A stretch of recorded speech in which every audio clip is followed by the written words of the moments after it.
This video is going to be on the alphabet. The first letter is Aleph. That's where we get alpha from. Now, I said these are word pictures. Mouth pictures. Each letter is a picture of how you use your mouth. So you'll notice that Aleph, you read Hebrew from right to left, and you read the letters from lower right to upper left. And that's telling you the direction of the air and your lips. So Aleph really doesn't have a sound. It's a mouth stop. You're saying it in your throat. And then the actual vowel would be vowel pointed below the letter to tell you what kind of sound you're going to make in your throat. So Aleph is kind of like goo. Oh, it's like you're gargling. So when you hear Jews say Elohim, they're saying it from the back of their throat, the A, the Aleph. Next letter is Bet, and these are the names of the letters. And it's got a V sound if there's no little dot inside it, and it's got a V sound without the dot, and it's got a B sound, as in B, with the dot. Notice when you're looking at it that since you're reading from lower right to upper left, your bottom of your mouth stays stable, and it's ba. You're moving your upper mouth. Now you could also depict it as moving your jaw down, but the focus is on the air going up through the roof of your mouth. Okay? Next letter is Gimel. And, I don't know, it just looks like a G to me. I can't even explain it. It's a Gus sound. It's sort of got a GH with it sometimes. I'm not going to go through the Begad letters. I'm just going to say this simply, okay? Next letter is Dalet. Now, without the Dagish, it's a DTH sound. The, like in Ma'od. With the Dagish inside it, little dot, just below the roof, it's got a D. It's a hard D then. So, notice how, again, there's no movement in the jaw. It's all coming up through the roof of the mouth, the sound. The. It just looks like it, I don't know, it looks like the way the mouth is to me. Okay, next letter is Hey. You'll see how it's open in the upper left. You know, it's a sound, but your mouth is open. Mouth open, the air coming out through the upper mouth. Next is commonly called Vav today. In the 1930s, they called that a wow. It's a W sound. It's just W. Next letter is Zion. Looks like a dagger, and that's exactly what the word means. It's got a Z. It's Z is in zoo, or Zion is better even. Next is another H sound. It's Chet, but it's got a sort of J-ness to it. The mouth is closed. So try, with your mouth closed, or your teeth closed, really. Next is Tet. Now this is, they say it's T as in toy, but it's not really, how do I want to say this? It's breathy. Next is Yod. Now, Yod is often pronounced like R-E sound, but it's more often like a Y. And whether it's a Y or a Y or a Ya depends on the vowel point below it. Now, a really easy one is the next letter, Kaf. See how your mouth is open? Ka, ka, ka. You want to use a little H on it, put a little English on it. Kaf. Next letter is really easy. Look at the mouth position. Lamed. You can just see yourself opening your mouth. Lamed. Okay, next letter is Mem. Now the mem, when it's closed, when it's a final M in a word, it looks like a square. So you got mem. You can just see it. It looks like an M anyway in English, but you can just see how the mouth comes down. If you're going from lower right to upper left, you can just see the M sound. Next letter is nun. The final nun looks kind of like a dagger, also only very long. So that's N. Next is the samex. They call it samek today. It used to be called samex. You can see the S. See the little, looks like the little upper left-hand corner. Samek. It's a true S. Okay, then comes the ayin. Now the ayin is like the aleph in that it doesn't have today. It doesn't have a sound of its own. But you'll notice how, unlike the aleph is where all the sound is closed in the back of your throat. Or your mouth is basically, whatever sound you're going to make, it's in the back of your throat. The ayin, it's the opposite. The sound is going to be coming out the top, from the top of the roof of your mouth, down your tongue. So whatever vowel point there is, or whatever vowel sound there is, which will be pointed underneath the ayin, it'll be coming down from the roof of your mouth, down your tongue. The next is called pei, but it's really an F sound without the dagesh. The dagesh is going to be a little dot. It looks like an upside down G, and the dagesh will be there to signify it's a hard P if there's no dagesh, and sometimes it's hard to tell, especially if you have to read solid Hebrew text that you can't size. Then it's an F sound without the dagesh, with the F's, with the dagesh. Next is the tzadeh. It's a TS sound. That's pretty easy for us to recognize these days. And I don't know, it just looks like TS to me, so I don't know how to describe it. Just, again, go from lower right to upper left as far as the airflow. The next is the qaf. And the qaf is, it's kind of with a click in the back. You're sort of making a click first. You know, when you hear al-Qaeda,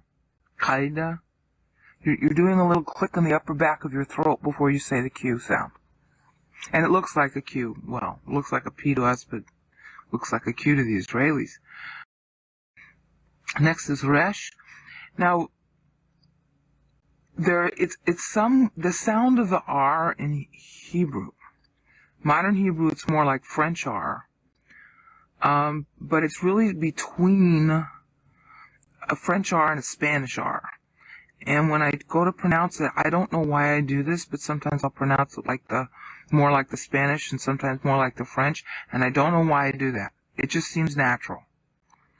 Alright. Okay, the next is the sin. Now the characteristic looks like a W to us in English, but that's the air movement going on. And the sin, if you look that dot, see that dot off to the upper left? That's telling you it's sin. And it's kind of like between an S and an SH, but there's not very much H in it. By contrast, the next letter, shin, has the dot on the upper right-hand side. And that's got a lot of H in it. Sh. Kashoresh. Shoresh, it means root in Hebrew. Like a root. That's in Isaiah 53:2. Kashoresh. Alright. The next and final letter is the tau. And I've seen a lot of commentary about how this ought to go. A lot of people say, of course, they're mixing up the ancient pronunciation with modern. A lot of people say, oh, it's the same as the tet. But it's not the same as the tet because the letter is got a different picture to it. So you'll notice that the tau is closed. So the way I think that this ought to be pronounced best, and, people are going to differ on this, is with the mouth, with the teeth closed. And not very much breath, just a t. Almost like a D, between a T and a D. Sometimes like a TH, a mild TH. The point is that you're not putting breath on it. With the tet, it's t. And with the tau, it's t. almost like you're still saying it inside your throat, because the picture of the letter is that the mouth is closed. The upper part of the mouth is closed, and the sound is coming down onto your tongue, basically. This is an overview of the 4 hypotheses on Isaiah 53's meter. Meter hypothesis number 1 is that Isaiah is crafting a 490 syllable chapter, but deliberately subtracts 14 syllables. And that's why Matthew 1 and Luke 3 use doubled sevens. It would mean that Christ died 14 years in advance of the reserved final 50-year period for harvesting the Gentiles that Pentecost represented. That would have been the year 4200 from Adam. His fall was in 4106 BC. So if you subtract 50 from that, and then subtract another 14 for a total of 64, you get 30 AD, which is when Christ actually died per the Bible. The originally scheduled date for the millennium, thus to begin, was 94 AD, which was the 42nd hundred year after Adam's fall. Because of the way God orchestrates time, He orchestrates it in 1,000 plus 50-year units, the 50 years being a voting period for the world, and then ensconced within it are 490 plus 70 plus 490 periods that are due to believers being faithful, as it were, to God, voting for God. And that's what justifies the world continuing. And this is depicted from Adam forward, so you can see it in my Junior's XLS worksheet, which you can get on my web pages. And therefore, the underlying time grant rules are explained within that worksheet. There's a Word doc link in cell A2 of that spreadsheet going into much more detail on the voting periods. Christianity doesn't know about this, so it's going to be new and you should be skeptical, but it's provable in the Bible, and this is not really rocket science. It's just kind of tedious to go through all the number crunching. So hypothesis number 1 would end up meaning that 7 syllables are missing from Isaiah 53:11, which we know from the LXX. So it's easy to back translate some form, probably a participle or an infinitive, of taher for kataritze, sur for aphelin, yatzer for plaso, and or for fos. You could do it in 7 syllables within Isaiah 53:11, putting taher and probably sur in front of me'amal, and then yatzer and or after nafsho. What's most intriguing about that is the extra 7 ends with the 1000th year anniversary of David's death, because he died in 963 BC. That plus 1000 equals 37 AD, which is the ending year that God uses in the Daniel 9:26 accounting. That's why the tribulation is cut out and reserved for later, because the 490 could not completely play. So Israel is owed those extra 7 years, and they vested in Messiah when he died on time. So you don't need Isaiah's meter to see all that, but it turns out that Isaiah could have known about it because David died about 3 centuries prior to Isaiah, and he's definitely playing on the concept here in his chapter, which makes sense considering what it's about. So that's hypothesis number 1. Hypothesis number 2 still adds the above text on the 7 syllables. And as in hypothesis number 2, I'm going to demonstrate that I can find 14 extra syllables in verses 53:5 through 8 if I change my elision assumptions. And that would end up totaling to 490 actually in the meter. In other words, it would end up showing that Isaiah really used 490 syllables, just like hypothesis number 1 did. But in hypothesis number 1, we're presuming Isaiah deliberately deletes 14. In hypothesis number 2, we're assuming that the 14 are actually provided. It's just an elision assumption that was changed. The sleuthing video in Google, Isaiah LXX sleuthing video, will go through the LXX text to see if, in fact, there are missing syllables in Isaiah that the LXX picks up on. It will conclude that there are. So that's hypothesis number 3. Hypothesis number 3 is that 469 syllables that you see in Isaiah are deliberate, and therefore the LXX translation in Isaiah 53:10 through 11 is explanatory of the poetic ellipsis in Isaiah 53:10 and 11.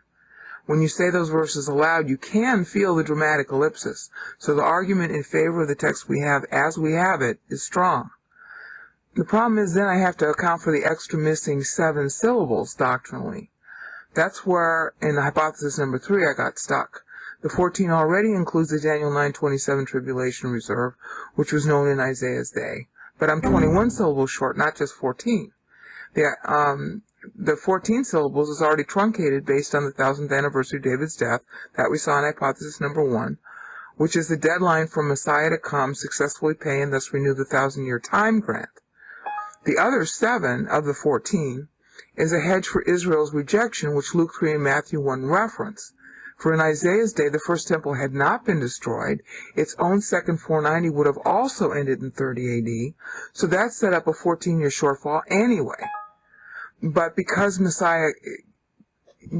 37-year AD deadline, if Messiah completed on time in 30 AD, then that would have extended time an additional 7 years for Israel to vote for him or against him. And of course, as we know with hindsight, that's actually what happened. They rejected him. But he had another 7 years, and so did they. Otherwise, the deadline was 30 AD, and of course, that's when he actually died. So that's why God accounts the way he does in Daniel 9. It wasn't new information. It was a recasting of old information, and one of what is probably going to be many ways we can see that is here in Isaiah's meter. If Isaiah uses meter to talk about God's rules for time, it means, first of all, that it's foundational, because rhetorically God always uses a foundational method of rhetoric to communicate a foundational doctrine like Trinity, God, man, hypostatic union, method of salvation, and his rules for time. He's always going to embed that stuff in wordplay or in some other form of wit, because it's so well known. And he's not just going to repeat A, B, C, D, E, F, G. He's going to put them together in different shapes, as it were. And that's what Isaiah is doing. He's using the meter. So we know that the Jews, when they read this, knew about it.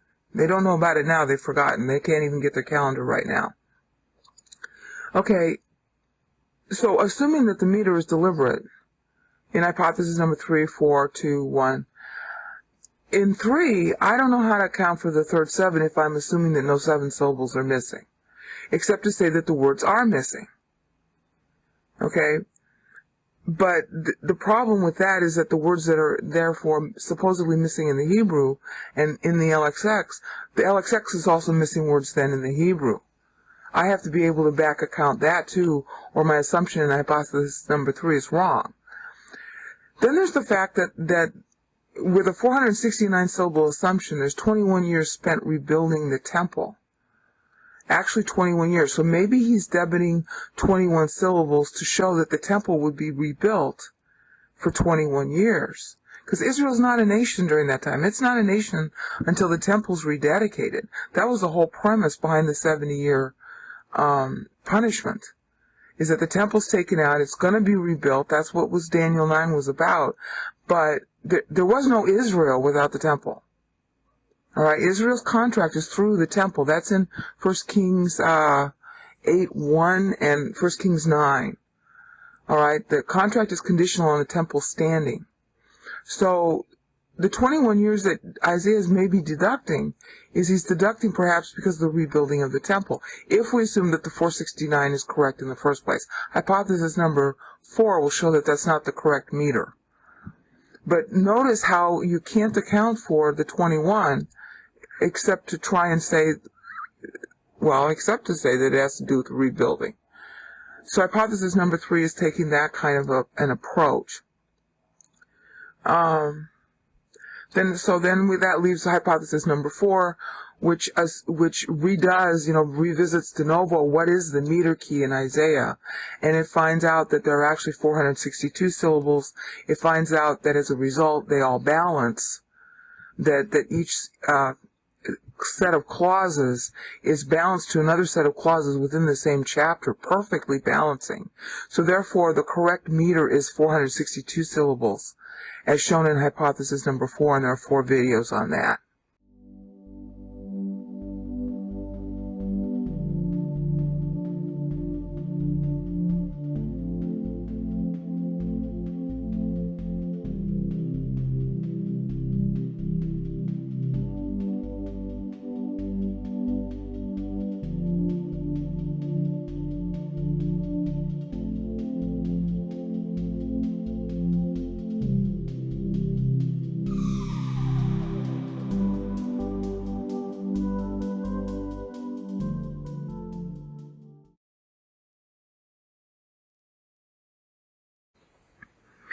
For about 4 years I've been trying to figure out Isaiah's key to his meter. During that time, while trying to do something else, I stumbled across how God orchestrates time.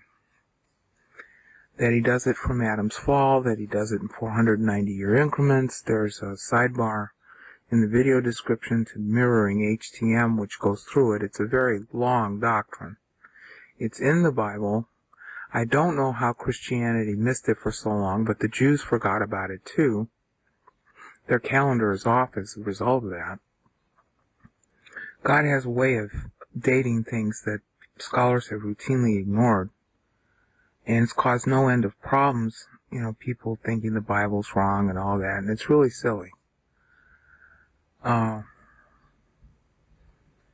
Isaiah is using God's orchestration of time rules to craft the meter in his poem, in his verses. It's not really a poem. It's just metered verse. And of course, Isaiah's versification is not like ours. And what Isaiah does is he follows God's orchestration of time rules. The number 7 is a number of promise. The idea of promise being fulfilled, God will keep his promises. And that is the core structure of Isaiah's meter.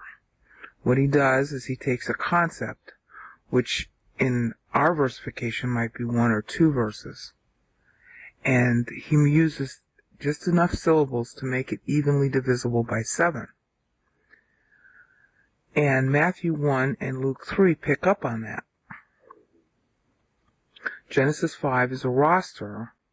The purpose of all those begats is to show you that God kept his promise about delivering Messiah. The word Genesis means the origin of the man, namely Christ. It's a Greek term. And that's what Genesis 5 is all about, is to show that this 490-year system of God's granting time got met.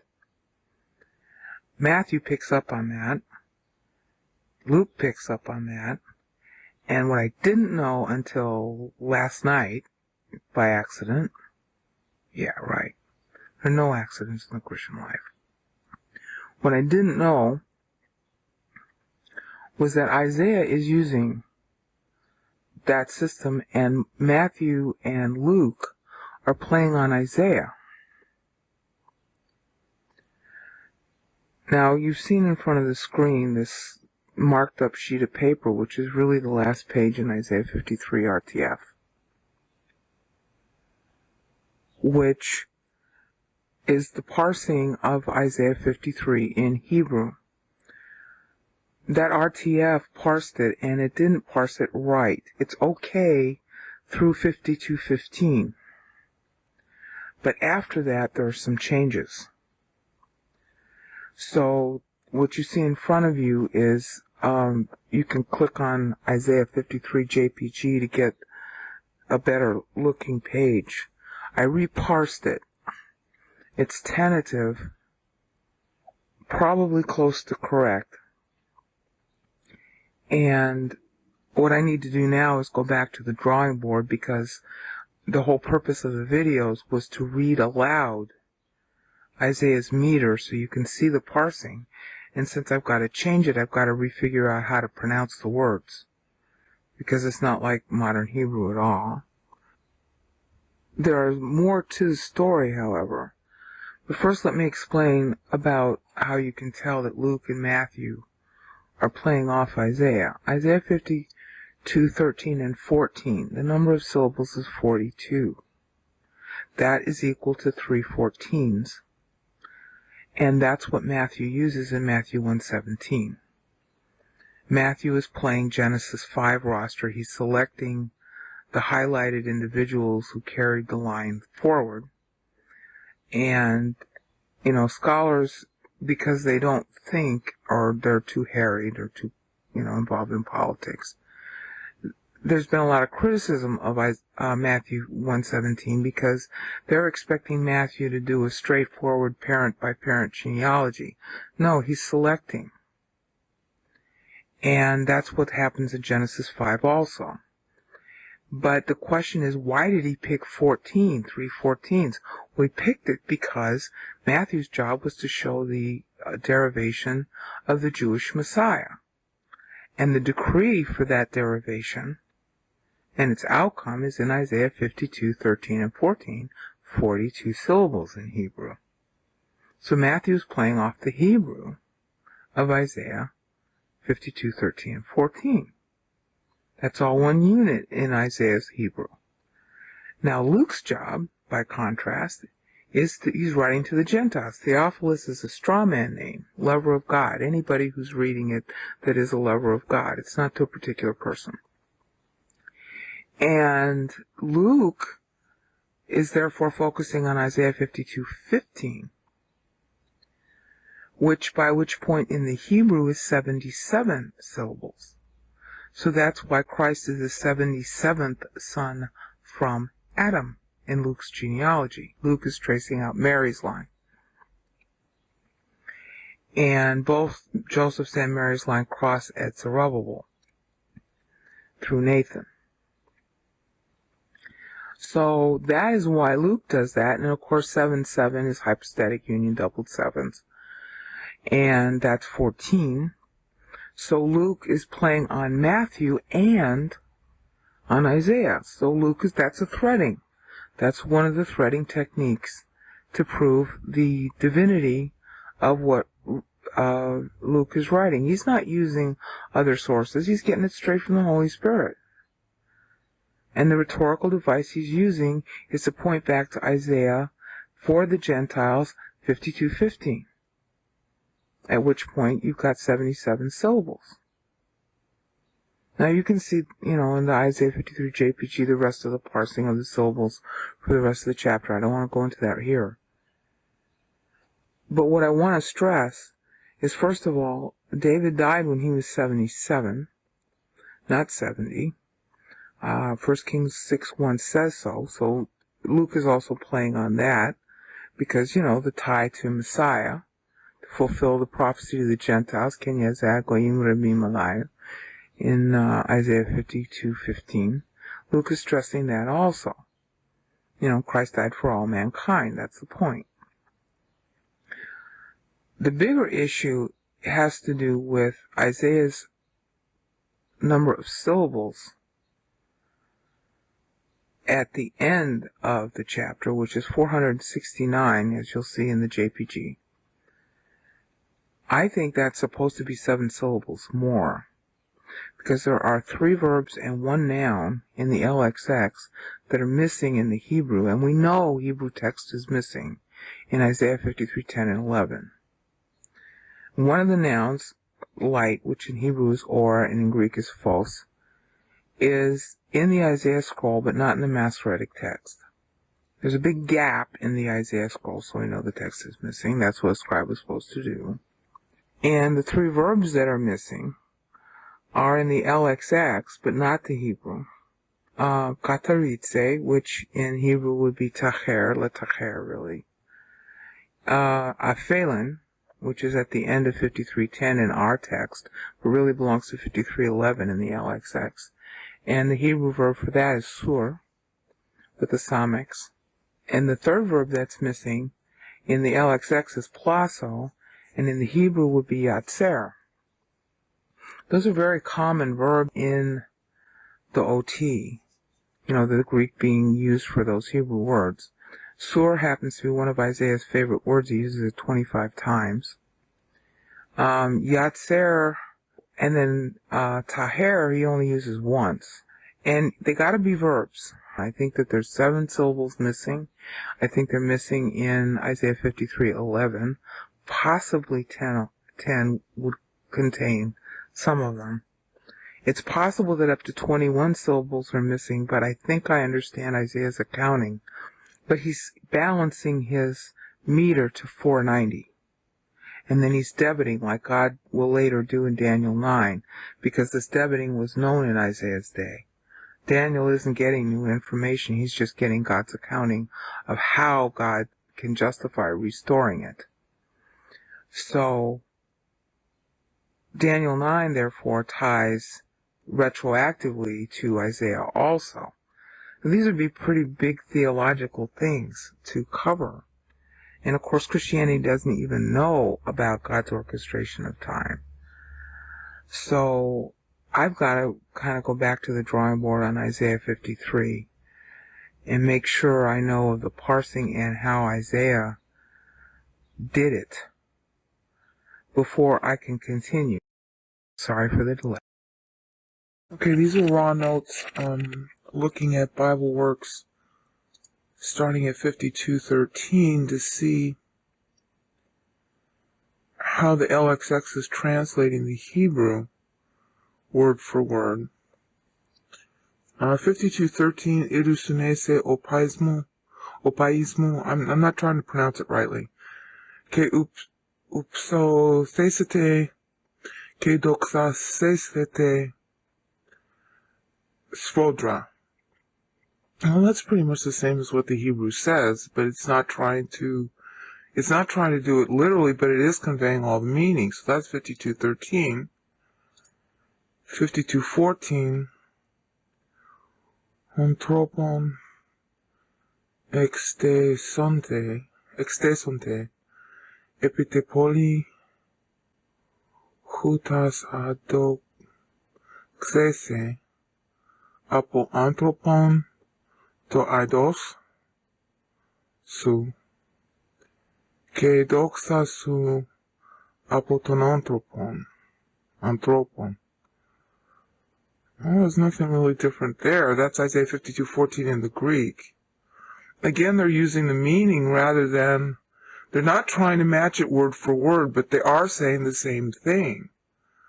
Okay, so now we look at 52:15.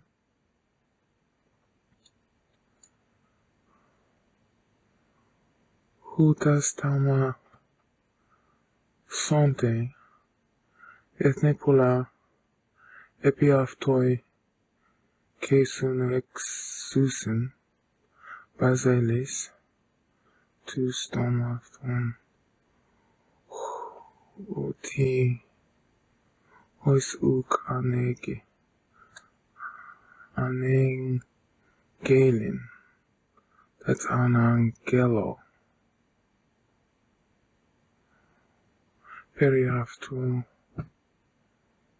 opsonte kai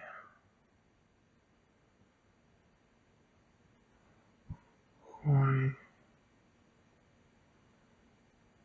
uk ake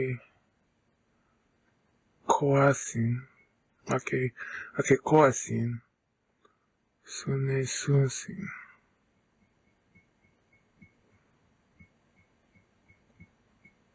I don't know. I don't see that. Again, they're doing the meaning. They're translating the meaning. They're not trying to. It's not a word-for-word translation. Of course, word-for-word translations are rarely accurate anyway. But, they're using Talmadzo.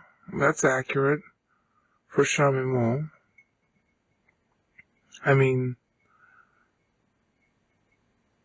yeah, but it's not Shamimu that they're translating. They're using Talmadzo to translate Yikpitsu. Well, that's accurate. Ethnepola. And it's using ethne, but it's also talking about the Basilis, the kings. I don't know, maybe you guys see something. I don't see anything wrong in the translation of 52:15 that either inserts extra words. They're translating the meaning, but it's almost, unless there's something special in the meter. And I did parse the meter in Isaiah 53.rtf, which will be in the video description. And maybe I didn't parse it right, but I tried to. I don't see anything in Isaiah 52:15 in the Greek which adds to the meaning in the Hebrew or takes away from the meaning in the Hebrew, and they also don't seem to be doing a word-for-word translation. They're just trying to translate simply into Greek the actual meaning that Isaiah is conveying. the kings are surprised.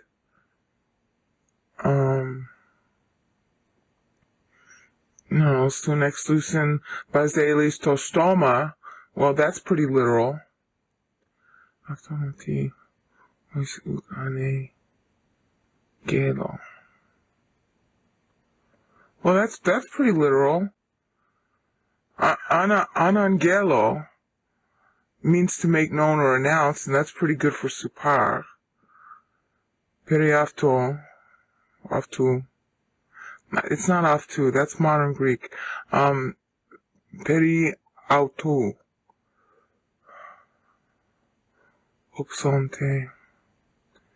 I have this terrible habit of mixing modern Greek pronunciation with ancient. Auto. Opsonte kai, not K. K is modern Greek. Hoi uk. Ane koasin. Akuo, Akuo is a great translation for Shema. I mean, obviously. Sune Susin is a great thing for Hiponanu. So I don't see anything wrong there.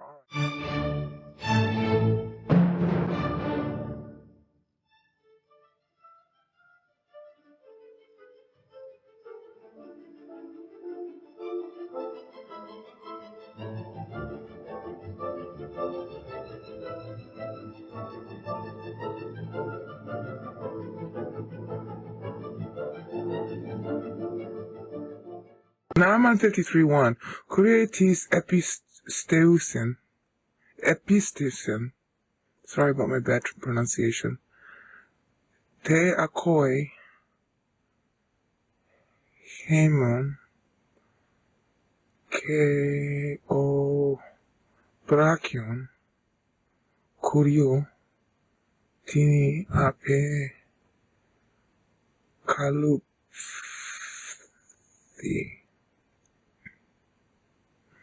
Apocalypto. That's pretty literal. 53.1 in the Greek looks pretty literal. Of course, it would be. You don't have a problem with idiom between Hebrew and Greek for that. All right, I don't see a problem there. 53.2. Anangelo. John uses that a lot, by the way. John makes a really funny play of that in 1 John, 1 John 1:3 or 4 or 5. I think it's 3 and 4. Anangelo. He makes a play on Isaiah 53 there. He makes a play between angelo and anangelo. It's very witty, but I digress.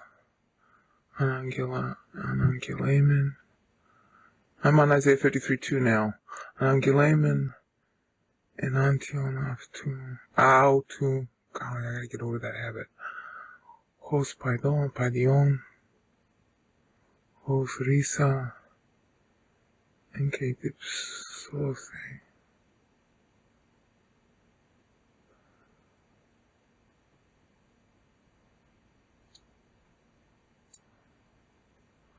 Kestenaidos. Autoi. Udedoxa. Kai edomen afton. Kaiuk Aiken Igos Ude Kalas. Looks like there's 53.2. It looks like they're translating meaning. It's not word for word, because I parsed this long ago. I don't know if you see something. I don't see anything in there that's a particular huge divergence. It's pretty literal, but it looks like what they do is they translate it literally when they can, and when they have to diverge from that into an explanatory translation, they do. And it's pretty close to literal in Isaiah 53:2 again. So now we look at 53:3. Auto idosaft. Auto. Timon. Eklepon Pantas anthropos, oh, that's clever. Pantas anthropos, pos, and plagi. Plagi comes up again in the LXX of 5310. Plagi honke, aidos, ferin. Yeah, there we go. Malachion, that comes up again. In, Malachion is the noun. The verb form, that translates dakai in 53.5.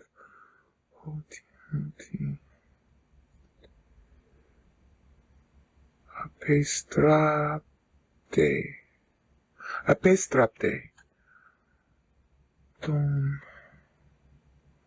prosopon, his face, of to etimaste.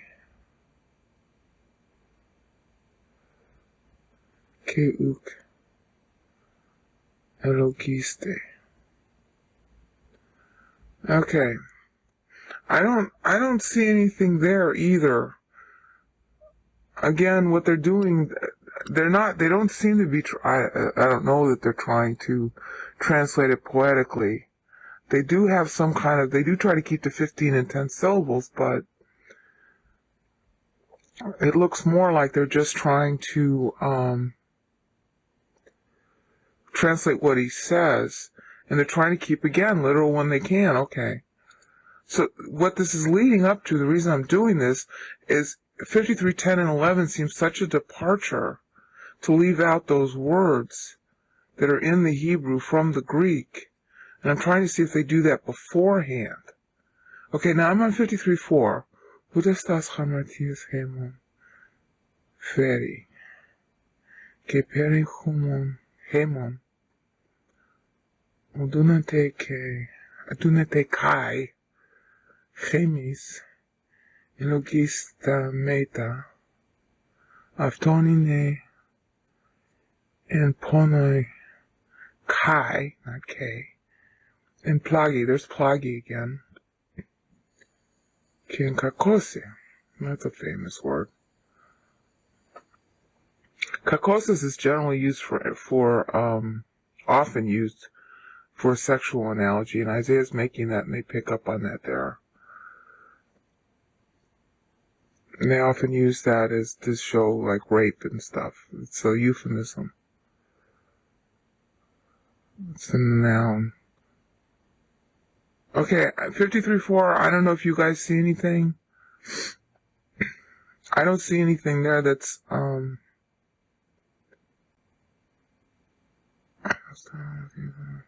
it's almost literal.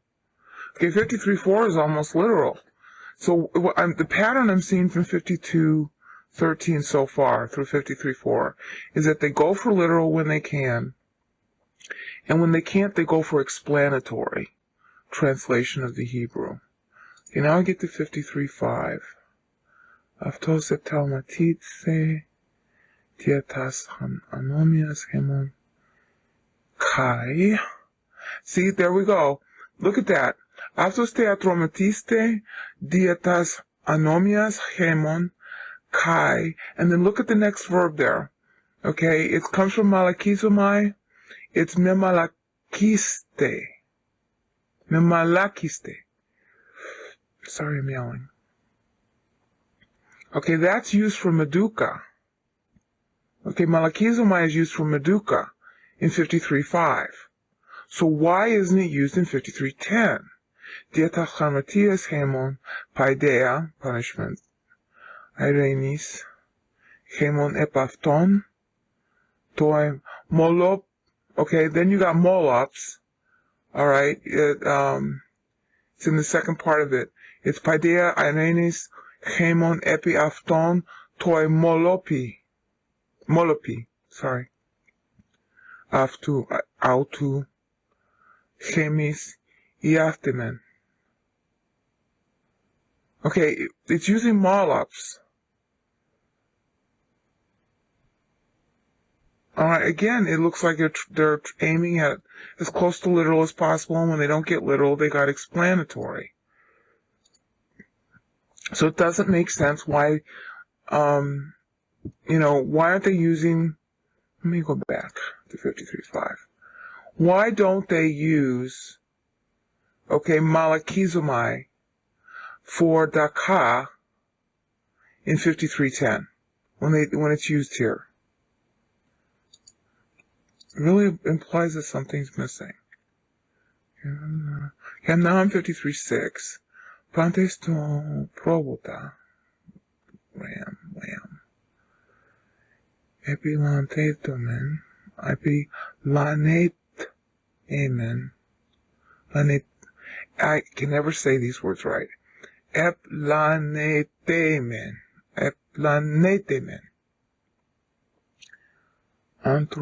Anthropos. Theode. Autu. Eplanete. Yeah, planao, isn't it? Yeah. Que curious. Paredoken. Afton. Tes hamarties. Gemon. Well, that's literal. Okay, so 53.6, I don't see any departure there. That's a doggone near literal. Okay, now I'm in 53.7. Keftos tia kekauso. I can't say that right. Kekakoste. Yeah, kekakoste. Okay, let me try again. Keftos tia to kekakoste. Uk anoige. Dostoma. Yeah, well, that's pretty literal. Hos provoton. Svagen, hekte,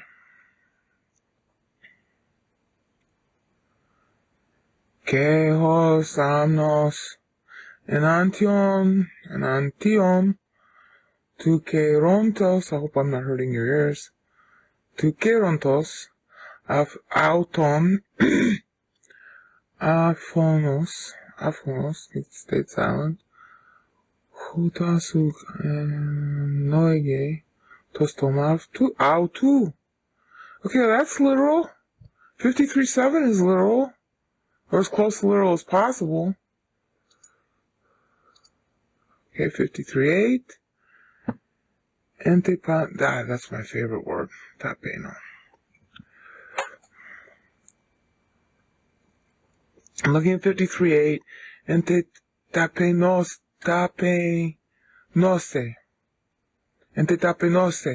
And see, I could probably use. I'm looking at the Hebrew and making a comparison. Now here, they're like in 52.13 where they did it interpretively and they only used two verbs. It's kind of like he's subsuming here again. The translator is subsuming. In 53.8, they used only like two verbs for the four verbal concepts in 52.13. I think it's 4. Yeah, 4. But here, they concatenated it to 2, which makes sense. I mean, because in the Greek, the two verbs meant the same thing as the 4 verbal concepts in the Hebrew. Okay, and so here in 53.8, they're doing a little concatenation again, because it's saying ente tapenose he crisis autu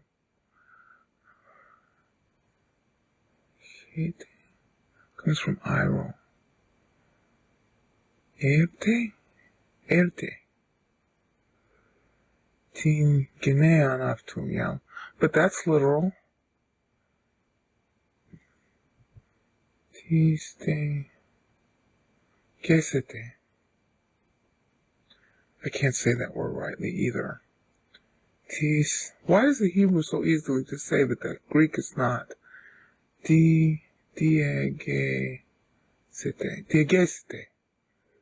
Okay. Tinginean to tis diegesete. Hoti. Arete apotis ges. Hezoi autu apotiton anomion tu lau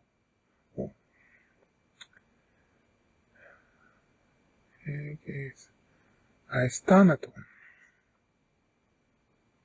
Do you guys see anything in 53.8 that's not literal? The only thing I can see that's different is that, actually it's not that different. Is at the beginning where it says in the Greek, "Enti tapenose he krisis autu erte." Okay, well, no, erte begins the next clause. So it's really "enti tapenose he krisis." But it still conveys the same idea as me'atzeru mi mishpat luka in the Hebrew. So I don't see any difference there. Okay, 53.9. Now they changed well, no, they don't. Y18 was time kivo. That's Y18. No, it's in this. Okay, but this is a frequent problem in the LXX. I'm on 53.9 now. I don't know that you'd really call it a problem. It might be an idiom difference. In the Hebrew, it's third person. Wayitin et resam kivro. Okay, that's in Isaiah 53.9's Hebrew. It switches to first person in the Greek. Kedozo. Alright? That's from didomi. That's indicative, future, active, first person singular. Kaidozo tus poneros antitis fafis autu que tus pleosius antitu Danato actum hoti anomian uk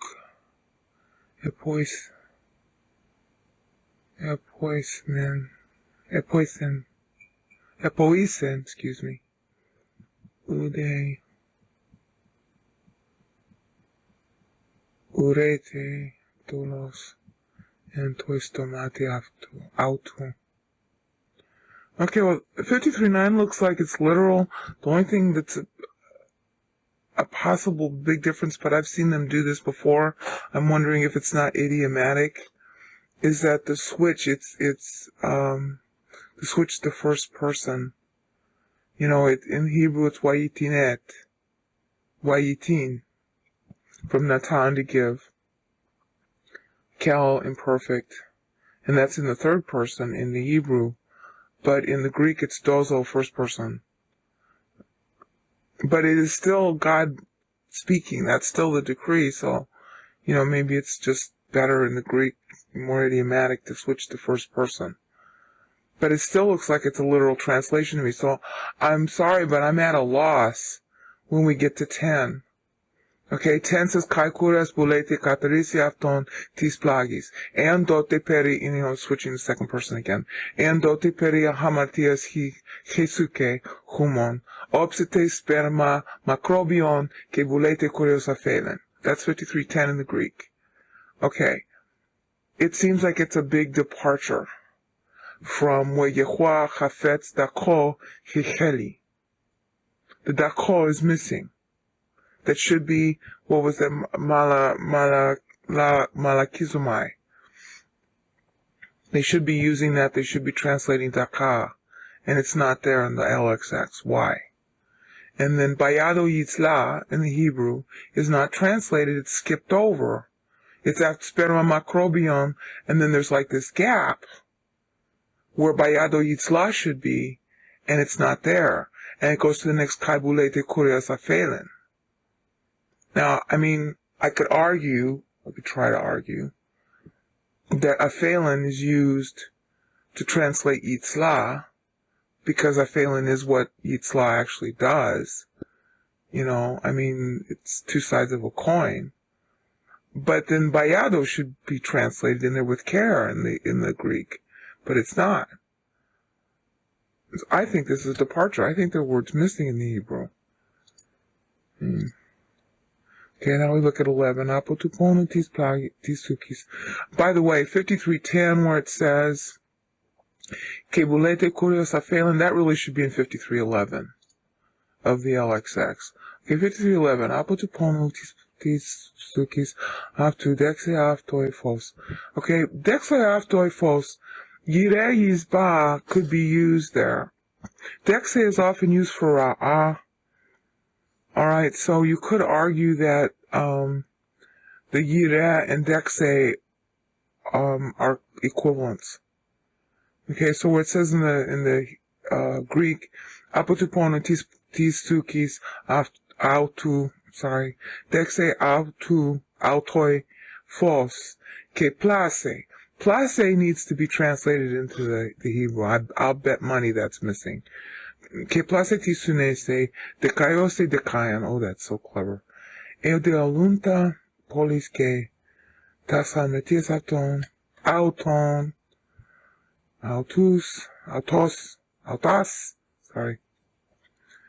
anoise. I gotta stop listening to Greek TV. Okay. I'm sorry, but in 5311 words are missing in the Hebrew. They just have to be. Apotupono is me'amal nafsho. Well, wait a minute. Apotupono tisukis is me'amal nafsho in the Hebrew, so that's covered. Okay. No, wait a minute. Apotupono tisplais autu is me'amal nafsho. Okay. Dexe autoi fos. Dexe could be from the yireh, so we can maybe rule that out. And autoi is not a problem. You wouldn't need that in the Hebrew. Fos, it's very clever in the LXX because of the dative that's being used. Because in the dative you've got the conduit, the concept of conduit and beneficiary. So, I mean, I remember BDAG, Bauer Danker lexicon being all concerned about this verse. They were saying, well, he is the light, so you're not showing the light to him because he already is the light. Duh, but he's also, because he's the light comes out from him. And I know that in the Greek they drop prepositions when they want to be very dramatic. Alright, and that's exactly what 5310 and 11 do, is they drop prepositions. They're using case endings instead of prepositions in order to focus on the drama value, because 5310 and 11 are climactic. And maybe that would explain why they're not using daka, but no. I'm sorry, I can't. I mean, maybe you guys can come up with something else, but I think these words are missing in the Hebrew. The Greek words are missing in the Hebrew, which are place and kataritse and aphelin. So it's kataritse, aphelin, and place in order of the verses. Dexe, we could argue, is there by yireh. Place te sunese. Well, bedato yatzdik, you could maybe argue that bedato yatzdik in the Hebrew is translated with place te sunese.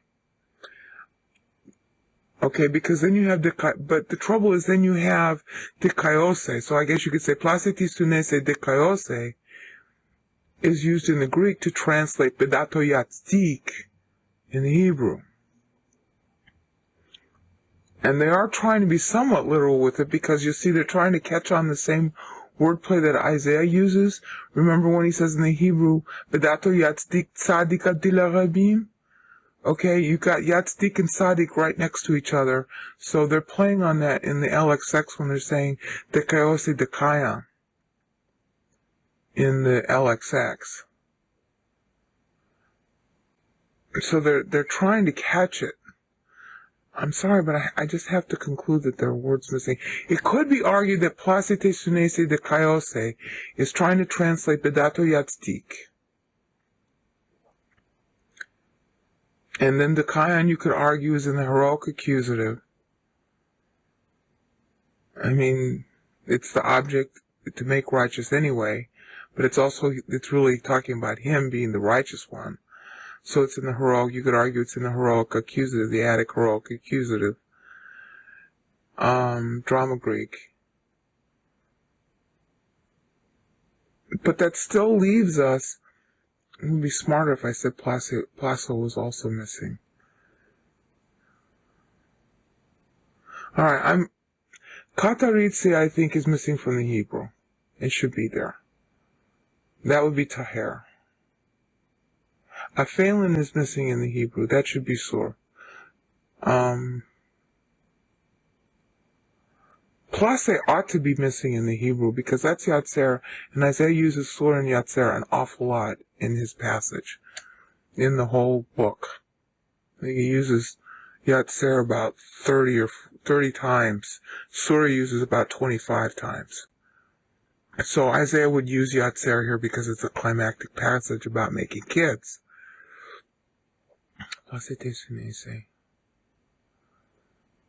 So I'm going to argue that Place is supposed to have Yatzer in there, so the words are missing in the Hebrew. Really missing. And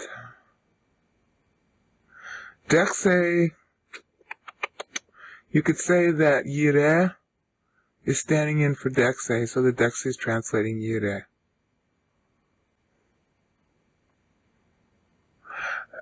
Maybe you guys can come up with something else, but this is what I'm getting out of it. And I'm trying to look at it fresh to sort of do like a double blind, being objective as if I had never done this before. Okay, now I look at 5312. And it's a little more repetitive than the Hebrew. Okay, I'm looking at 5312. We have the climactic, the thundering diatuto. Paul uses that a lot, and so does James, I think. Diatuto autos. Klerono mese. Polus kai, not K. Ton iskuron. Okay, mere. Sharing it out. Paul uses, by the way, when you're getting in 5312, you see that word, mere? M-E-R-I-E-I, M-E-R-I-E-I. Okay, just after askuron. Iskuron. Paul uses, that's from, verb merizo. Paul uses that a lot. He especially uses it in 50, what is it, it's in Romans 12, I think it's Romans 12:3. And he uses it in Ephesians 4:16. And he's playing on Isaiah when he does that. One of Paul's big themes is that the sharing out of the spoils is to fulfill Isaiah 53:12. So do a word search on Merizo in the New Testament, because he's not the only one who does that, but he is one of them. Diatuto of autos. Kleronomeste polus ke kai ton iskuron mere skula, that's a word for booty. Shalal is the Hebrew equivalent. And on Paredoste aistanoton, Jesuke autu, kai entois anomos, elogis de, kai autas, hamartias polon, amen. I can never say that word right either. Anengen.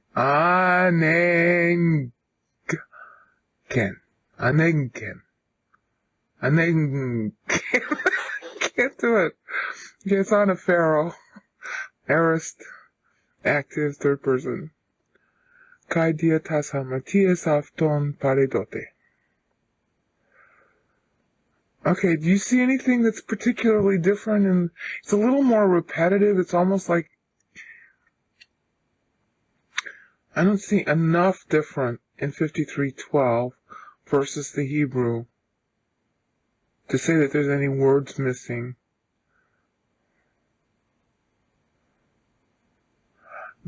It isn't, however, the Hebrew, the Hebrew is rather more dramatic.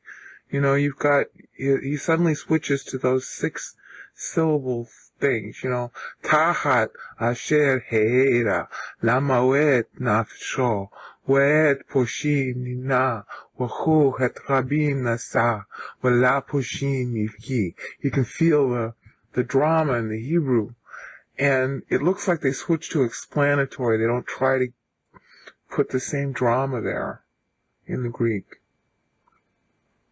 But they're translating the meaning okay. I mean, they're basically repeating paradidomi. Maybe that's anaphora. The threeness, repetition. No, they're not using that there. Paradote, it's only used twice.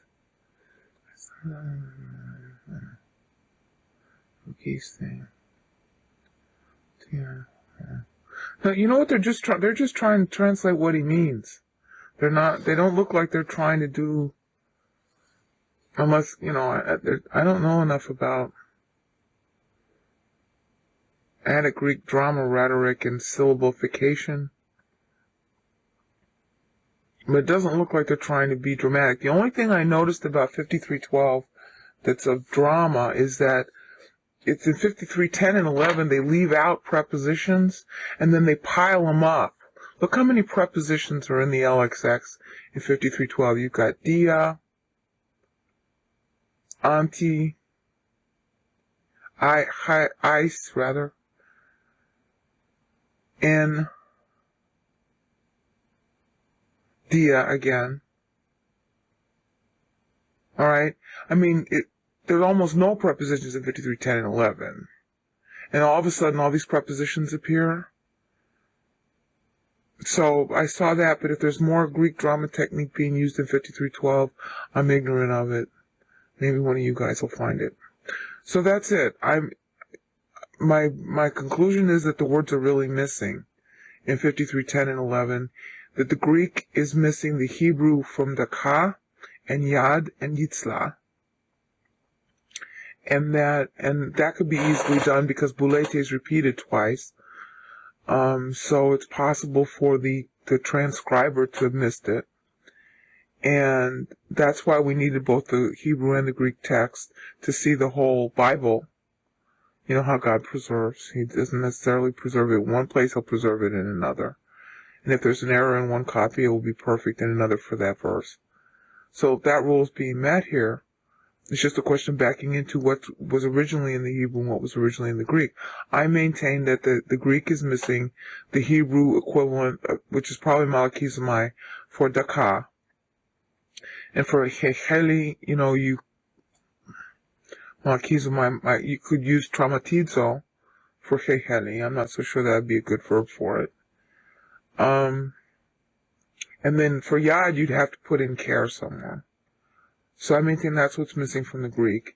And then it's just got to be missing in the Hebrew. Kataritze, that would be taher. Aphelin would be sur. And then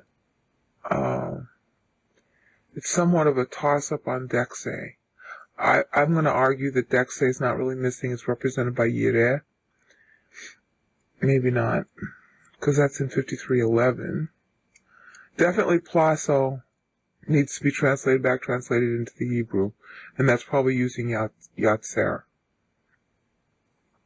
And then it's a sort of a toss-up with it, because fos is in the LXX, we can put or in the Hebrew, and since the Isaiah scroll already has or, then that makes sense too. And that is where I think I'm going to stand with it. So now the argument becomes the idea that Isaiah only intended 469 syllables is kind of shot down.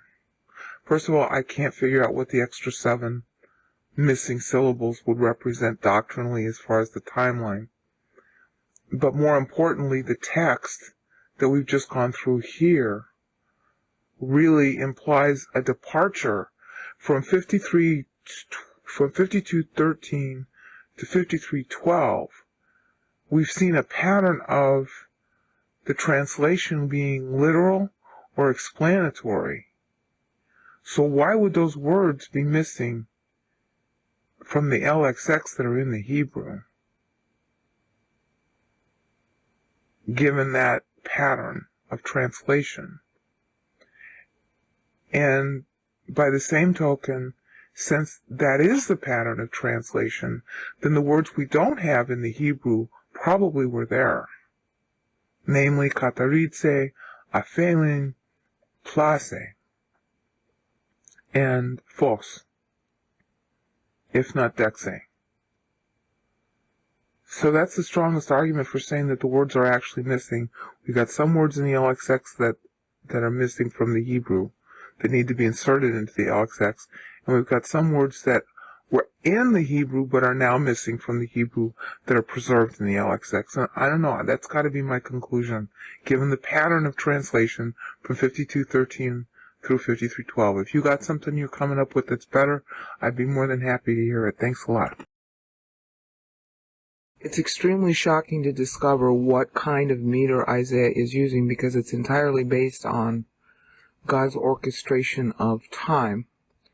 If you're not already familiar with that, in my web pages, the main links in my web pages to explain the doctrine that nobody in Christianity yet knows. I don't know why that's true. The main pages are in the sidebar in the video description. I don't have time to review all that material. The quickest way to see the answer is to click on the Gene Years XLS worksheet and then move your mouse over cell A1, which has a synopsis of what the doctrine is. The Word doc that is also has a link in that same cell, Word doc, which also gives you a synopsis with much more accounting detail, including actual history, to show how God's orchestration of time plays out. Now, I'm going to presume for the rest of this video that you already understand those basics. So if you don't, you might want to just stop the video, because you're going to have to know it in order to get it. There's just too much going on here. I don't have time to resume the doctrine. You also might want to look at God's orchestration of time video.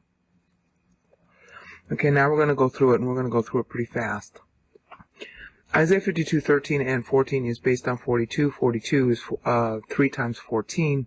Matthew 1:17 plays on it. And using God's orchestration of time mirroring rules, which is in mirroring HTM on the sidebar, Isaiah is going to reimburse. It's also a plan, the hypostatic union, God, man, two natures, to reimburse those same 42 syllables later on, in fact, at the end of the chapter. So verse 12 is also 42 syllables. Now remember, the syllabification was invented by the College of Paris in 1100s AD, so what we call the verses are not what Isaiah is calling the verses. You break a verse in Isaiah based on the concept completing. He has a concept, and when the concept completes, usually you'll see what looks like a huge colon in the Hebrew. Like at the end of 52:14, you can see that huge colon off to the left, right by the 9. That's how they marked off the ends of verses. But Isaiah is not necessarily following that either. He follows completion of concept.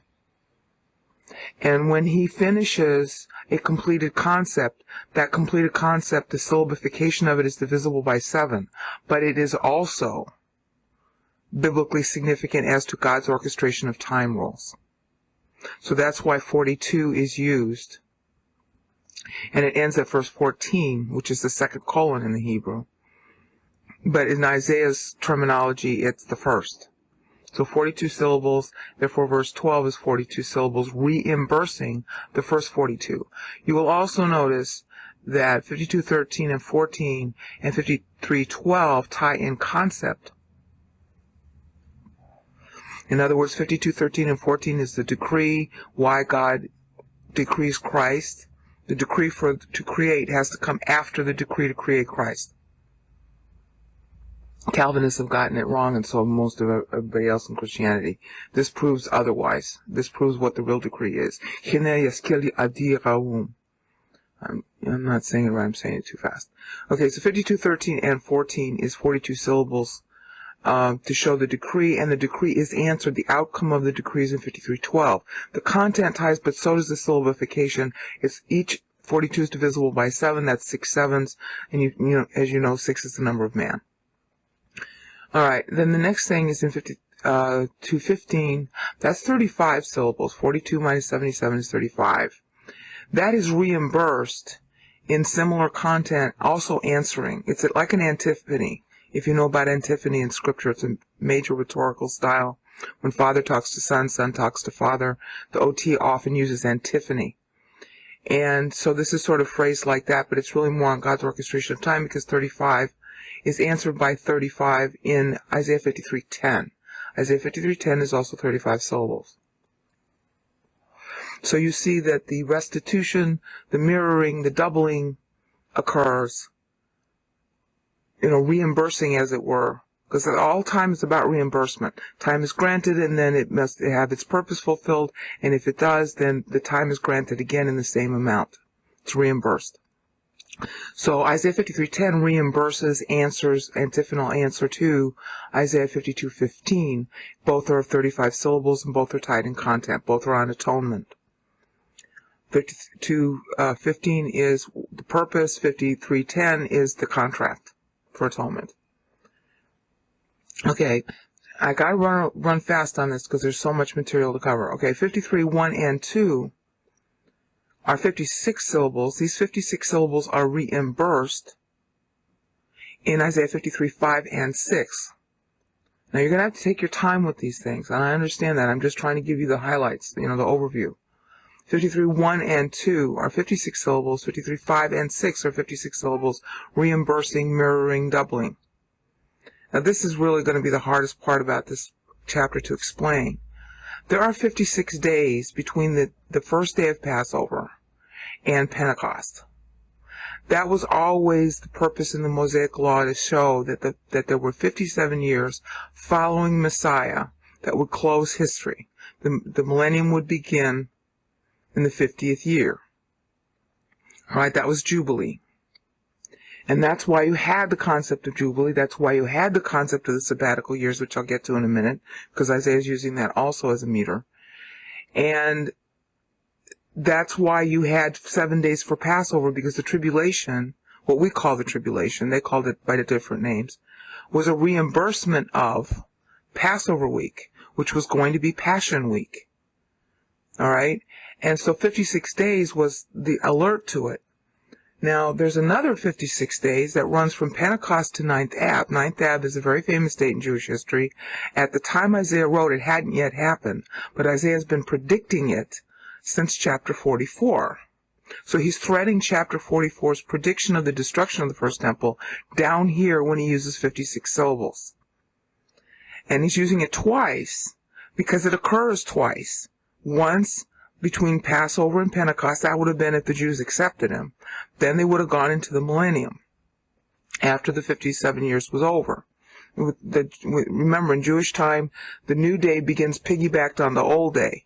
So you're using 56 instead of 57, which is also divisible by 7. But it's the 57th day would begin on the evening of the 56th day. That's how Jewish time works. Evening and morning, first day. That's what God said in Genesis 1. That's why he set it up. Alright, so the second 56 runs from Pentecost to 9th Av. The first temple would end up being destroyed in 586 BC on 10th Av. That's in Jeremiah 52. I want to say it's verse 13. Might be the verse 14. It's in Jeremiah 52. And the second temple would end up being destroyed on a calendar that started at Passover, first 57 days, and ended on 9th Av, second 57 days. And the Jews call that Tish B'Av today. Their calendar is off, but the idea is valid.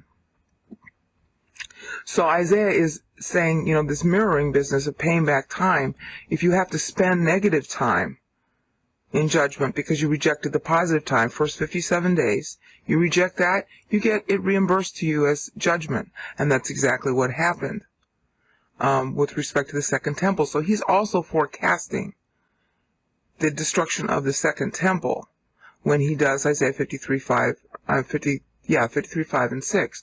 Now, notice the content. 53:1 and 2 is the report to the Jews and how they reacted. 53:5 and 6 is the report to the Jews, how they reacted. All right, he's rejected, and that's why he is used to be paid for our sins due to the rejection. In other words, Isaiah is relating the actual history of how this is going to occur with Jewish rejection. And so he's saying, look, your temple's going to be destroyed because of this. I mean, it's so shocking.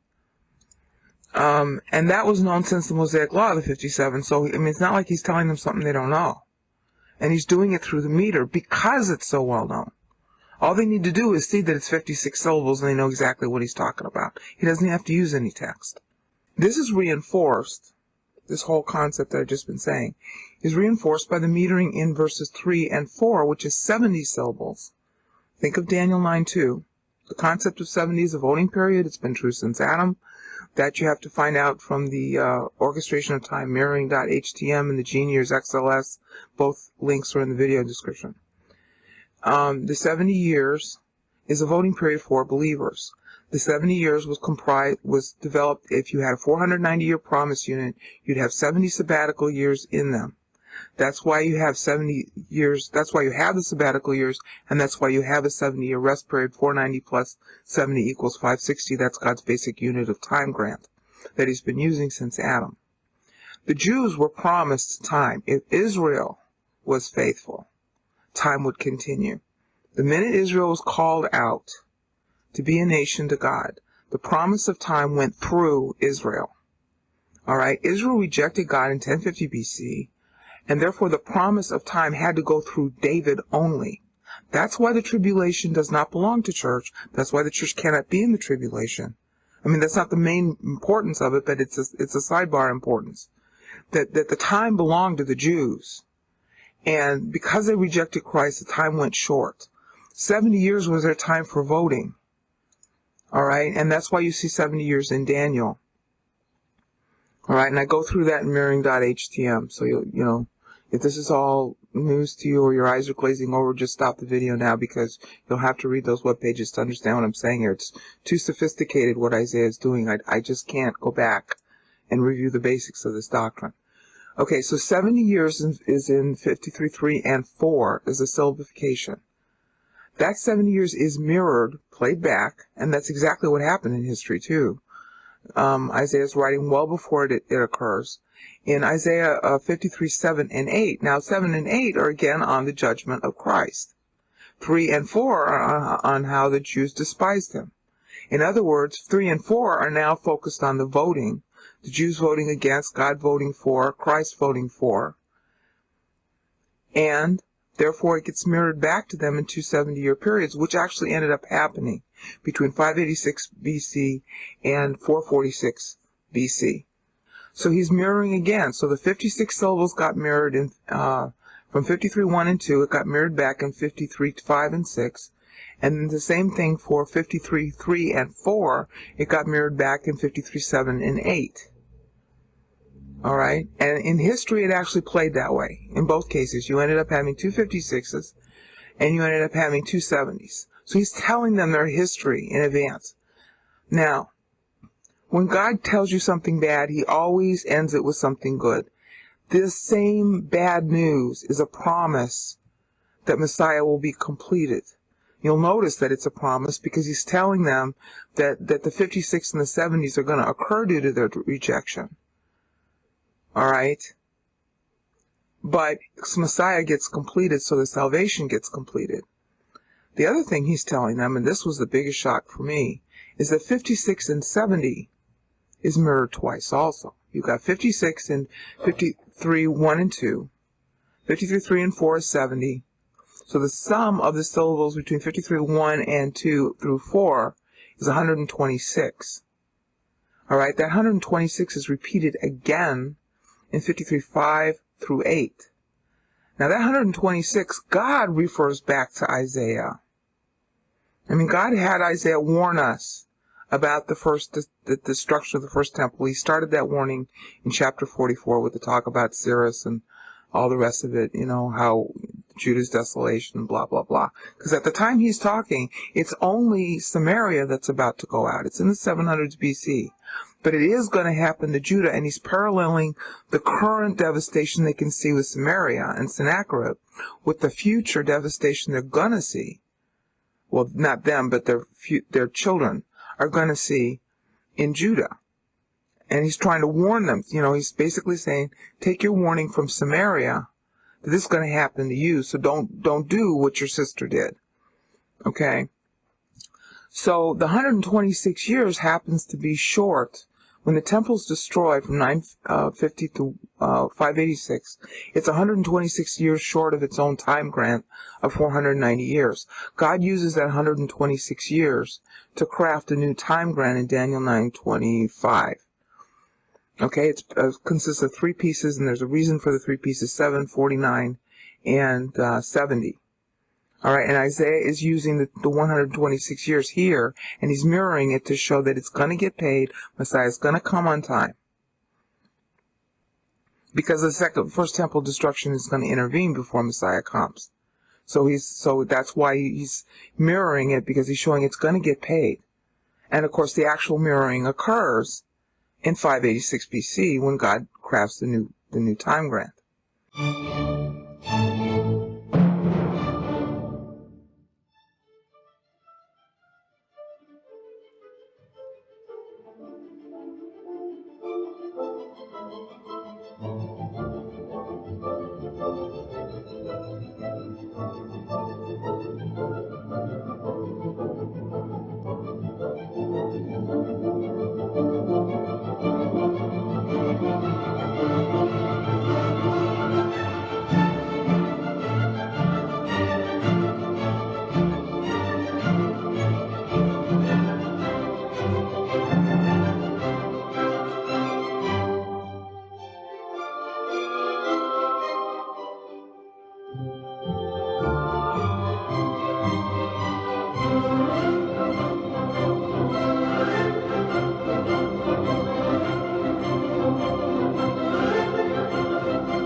That leaves Isaiah 53:9, which consists of 28 syllables. 28 is half of 56.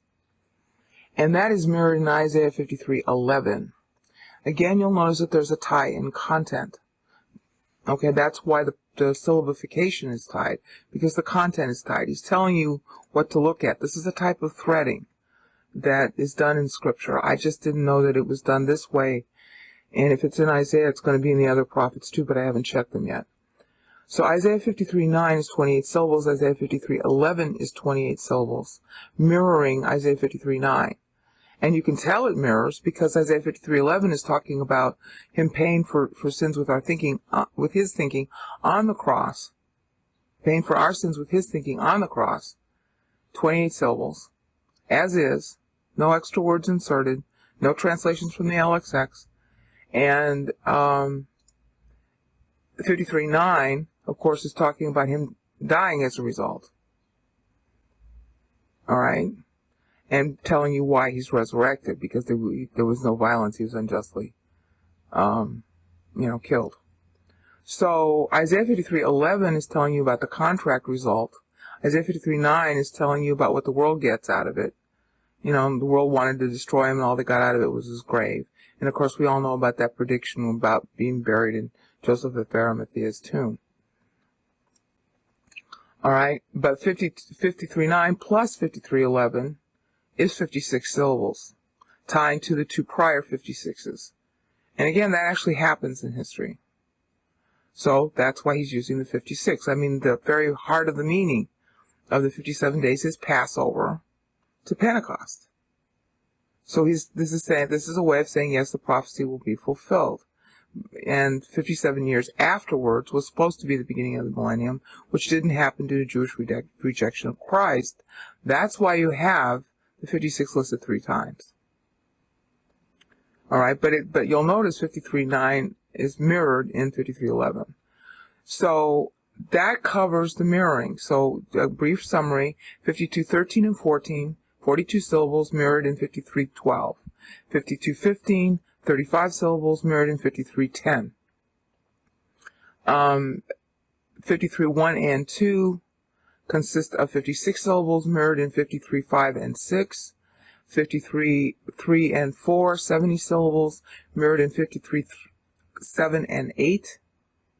That leaves Isaiah 53:9, which is 28 syllables mirrored in Isaiah 53:11.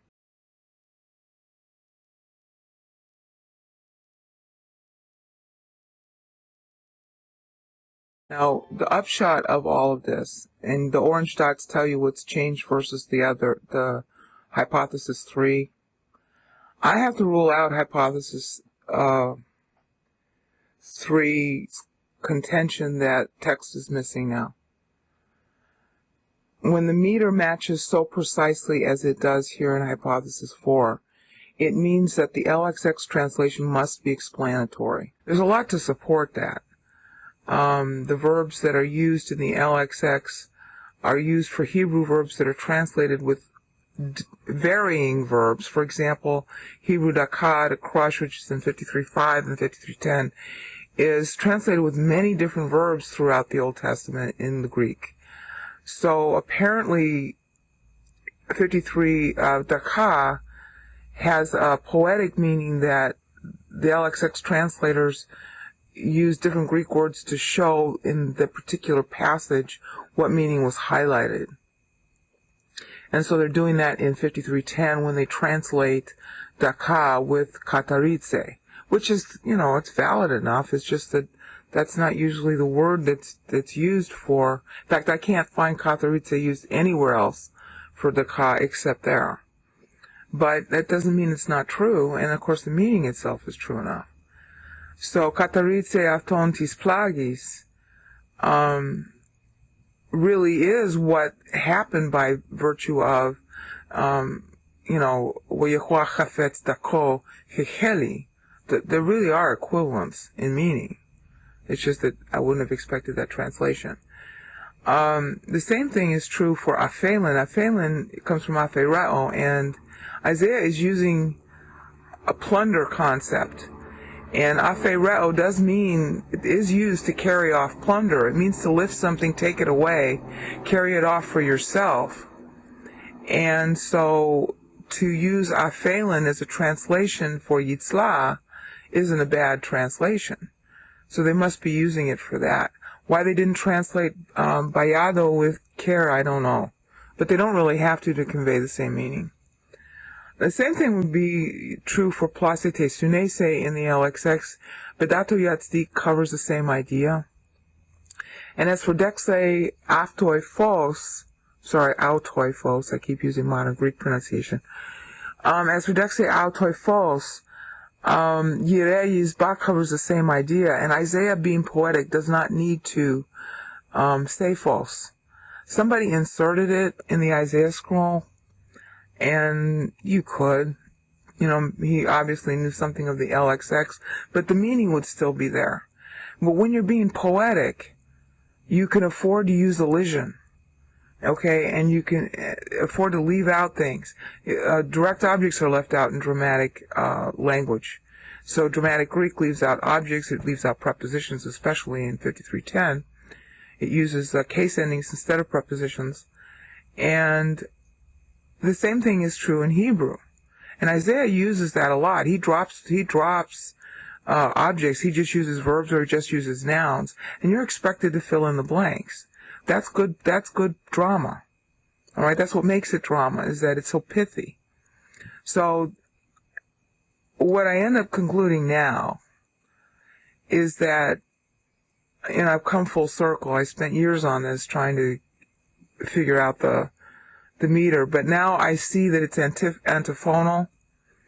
I see that it's using God's orchestration of time rules, which is essentially a mirroring restitution.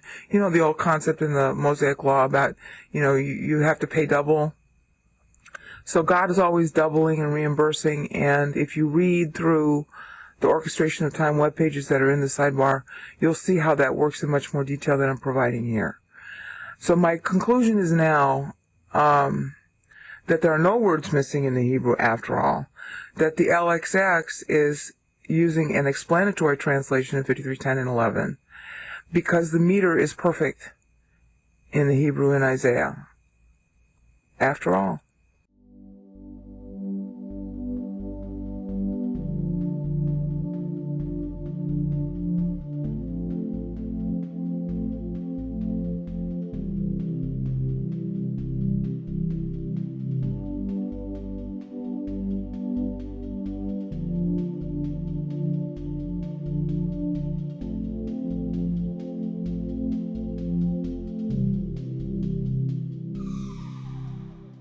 So how stands the case with respect to hypotheses numbers 1 through 3? It's a classic case of false doctrine. When you got the wrong answer, there's always going to be a lot of things that don't fit. It's like putting a size 10 foot into a size 7 shoe or vice versa. That's what I had here, and I knew I had that. And where I was stuck was I kept on thinking that Hebrew text was missing. I was assuming something. And by process of elimination, we found out otherwise. I was assuming that there were 14 syllables missing in hypothesis number 1, because Matthew was playing on 14. But I didn't have Isaiah's meter key, so I was shooting in the dark. In hypothesis number 2, I was assuming, well, maybe only the 7 syllables that I can account for in Hebrews 53:11 due to the LXX text, but I still didn't have Isaiah's meter key. So the assumption was still off. And in hypothesis number 3, I finally jettisoned the idea that there was missing Hebrew text, but then I was off by 21 syllables. So then the only conclusion left was, well, then it's deliberate. Okay, so hypothesis number 4, if it's deliberate, what's the meter key with the meter I got? And that's how I found the answer. The same thing is true in any kind of false doctrine.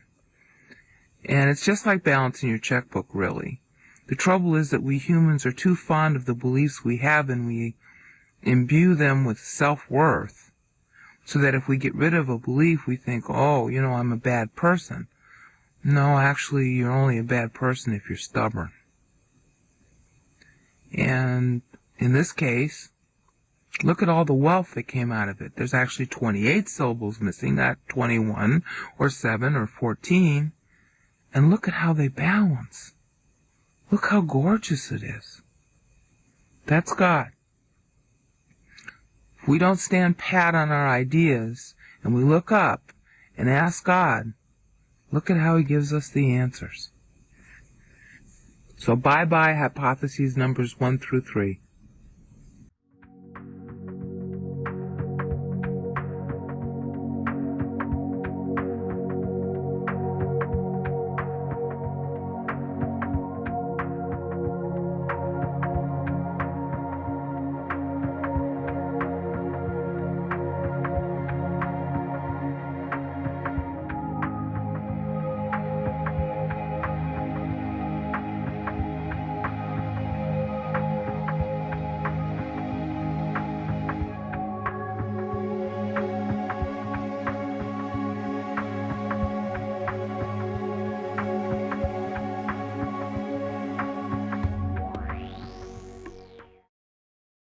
That are also more mirrorings and threadings and pairings. The 242s are significant also. Together they add up to 12 sevens, 84, 12 tribes. In other words, nobody's going to get lost.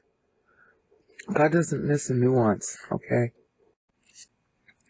The 42 and the 35 our sort of visual number play.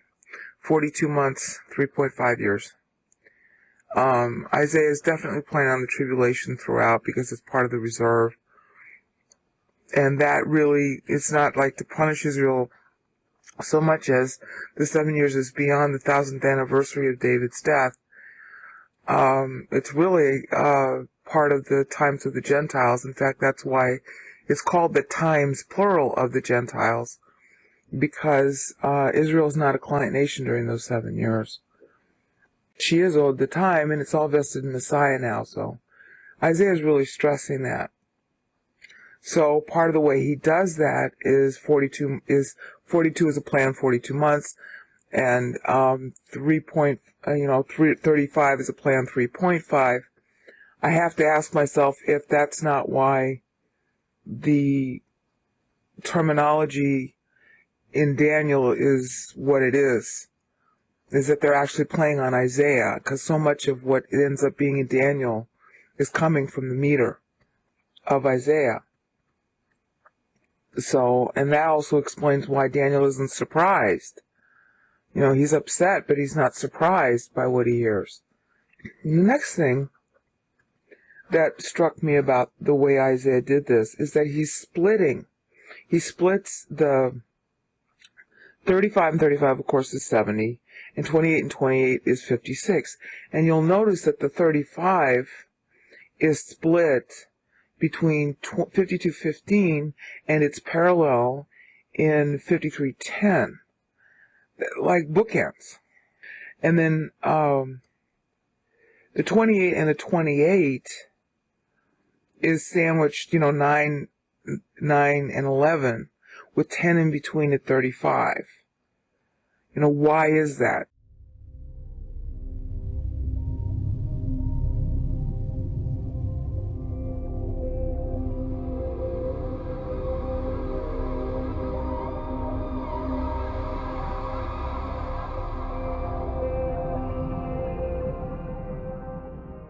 This isn't Bible code. This is just solid Bible doctrine. God uses numerology like this all the time.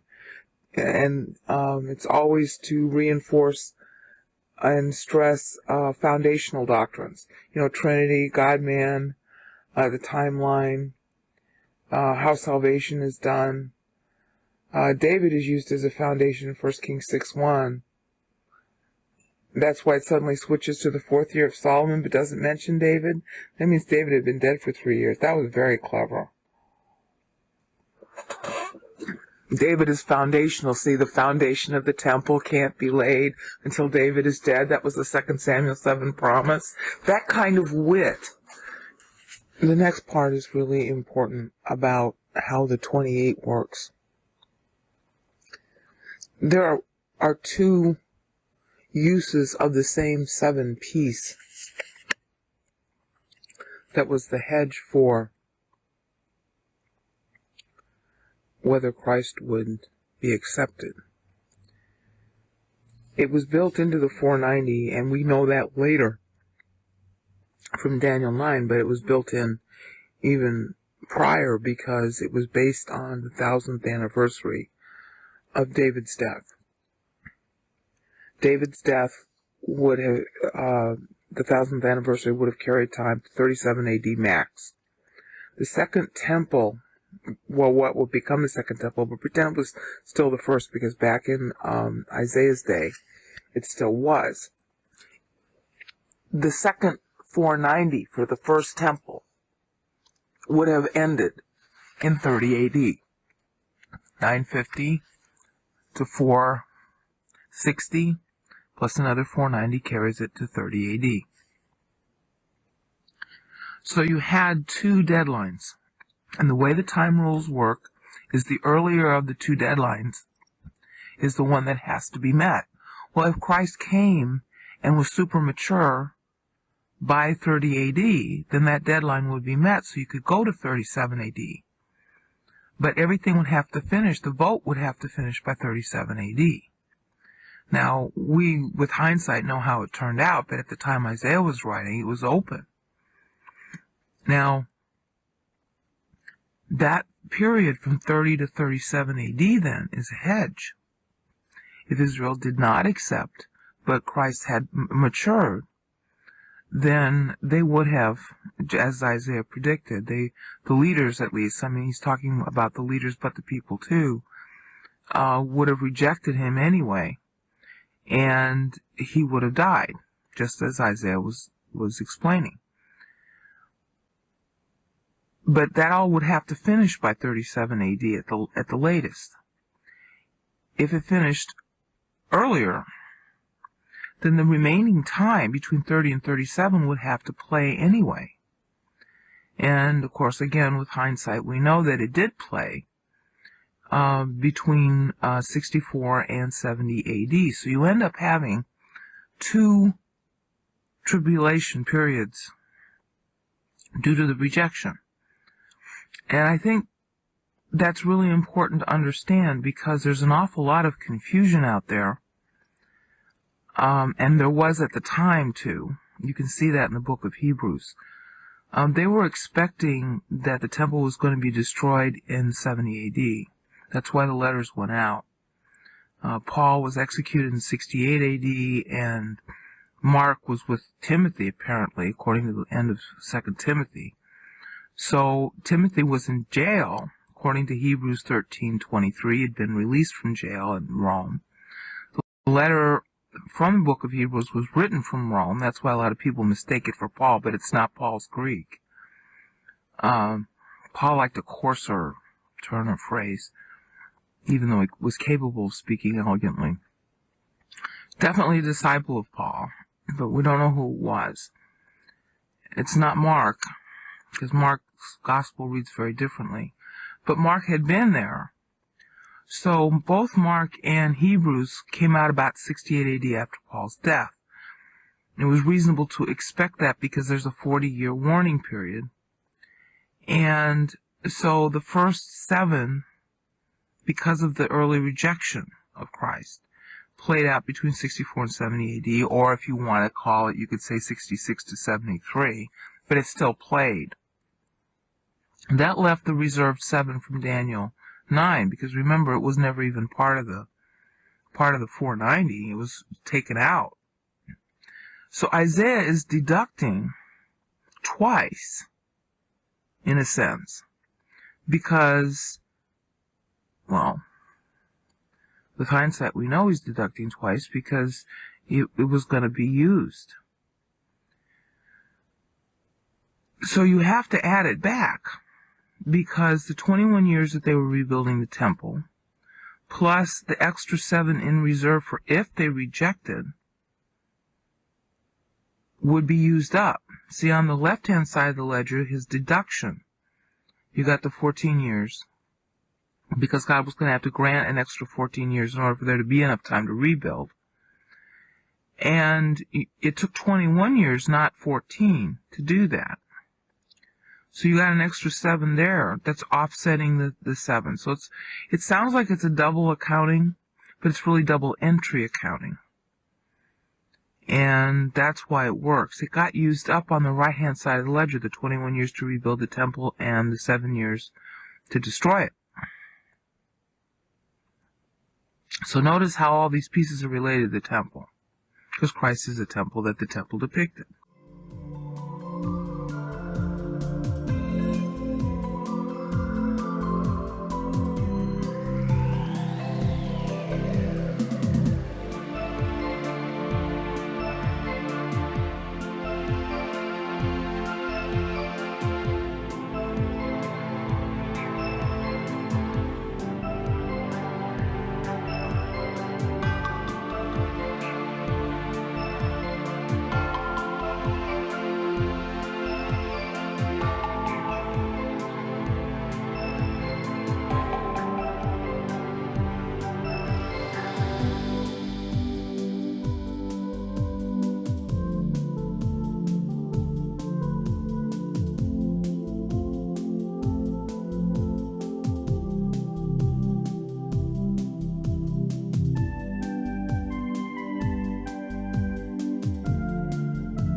Okay, I'm supposed to be taking a vacation, but I was studying in Isaiah 53 last night, and this thing is so earth-shattering, I gotta put it out now. It's a real pistol to do this, but it's so important.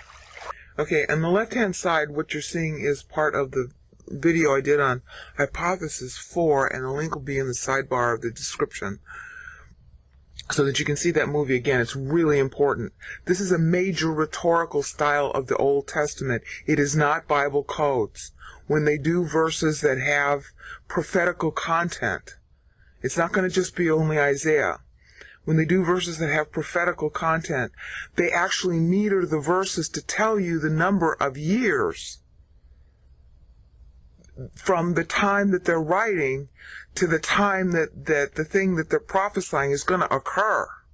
It's not Bible codes. It's a deliberate meter. That means that when they gave the prophecy, everybody knew that meter. It was on purpose. The idea was that when you remembered the verse, because of the meter, you would remember the number of years and you could use it like a calendar. It's very prosaic.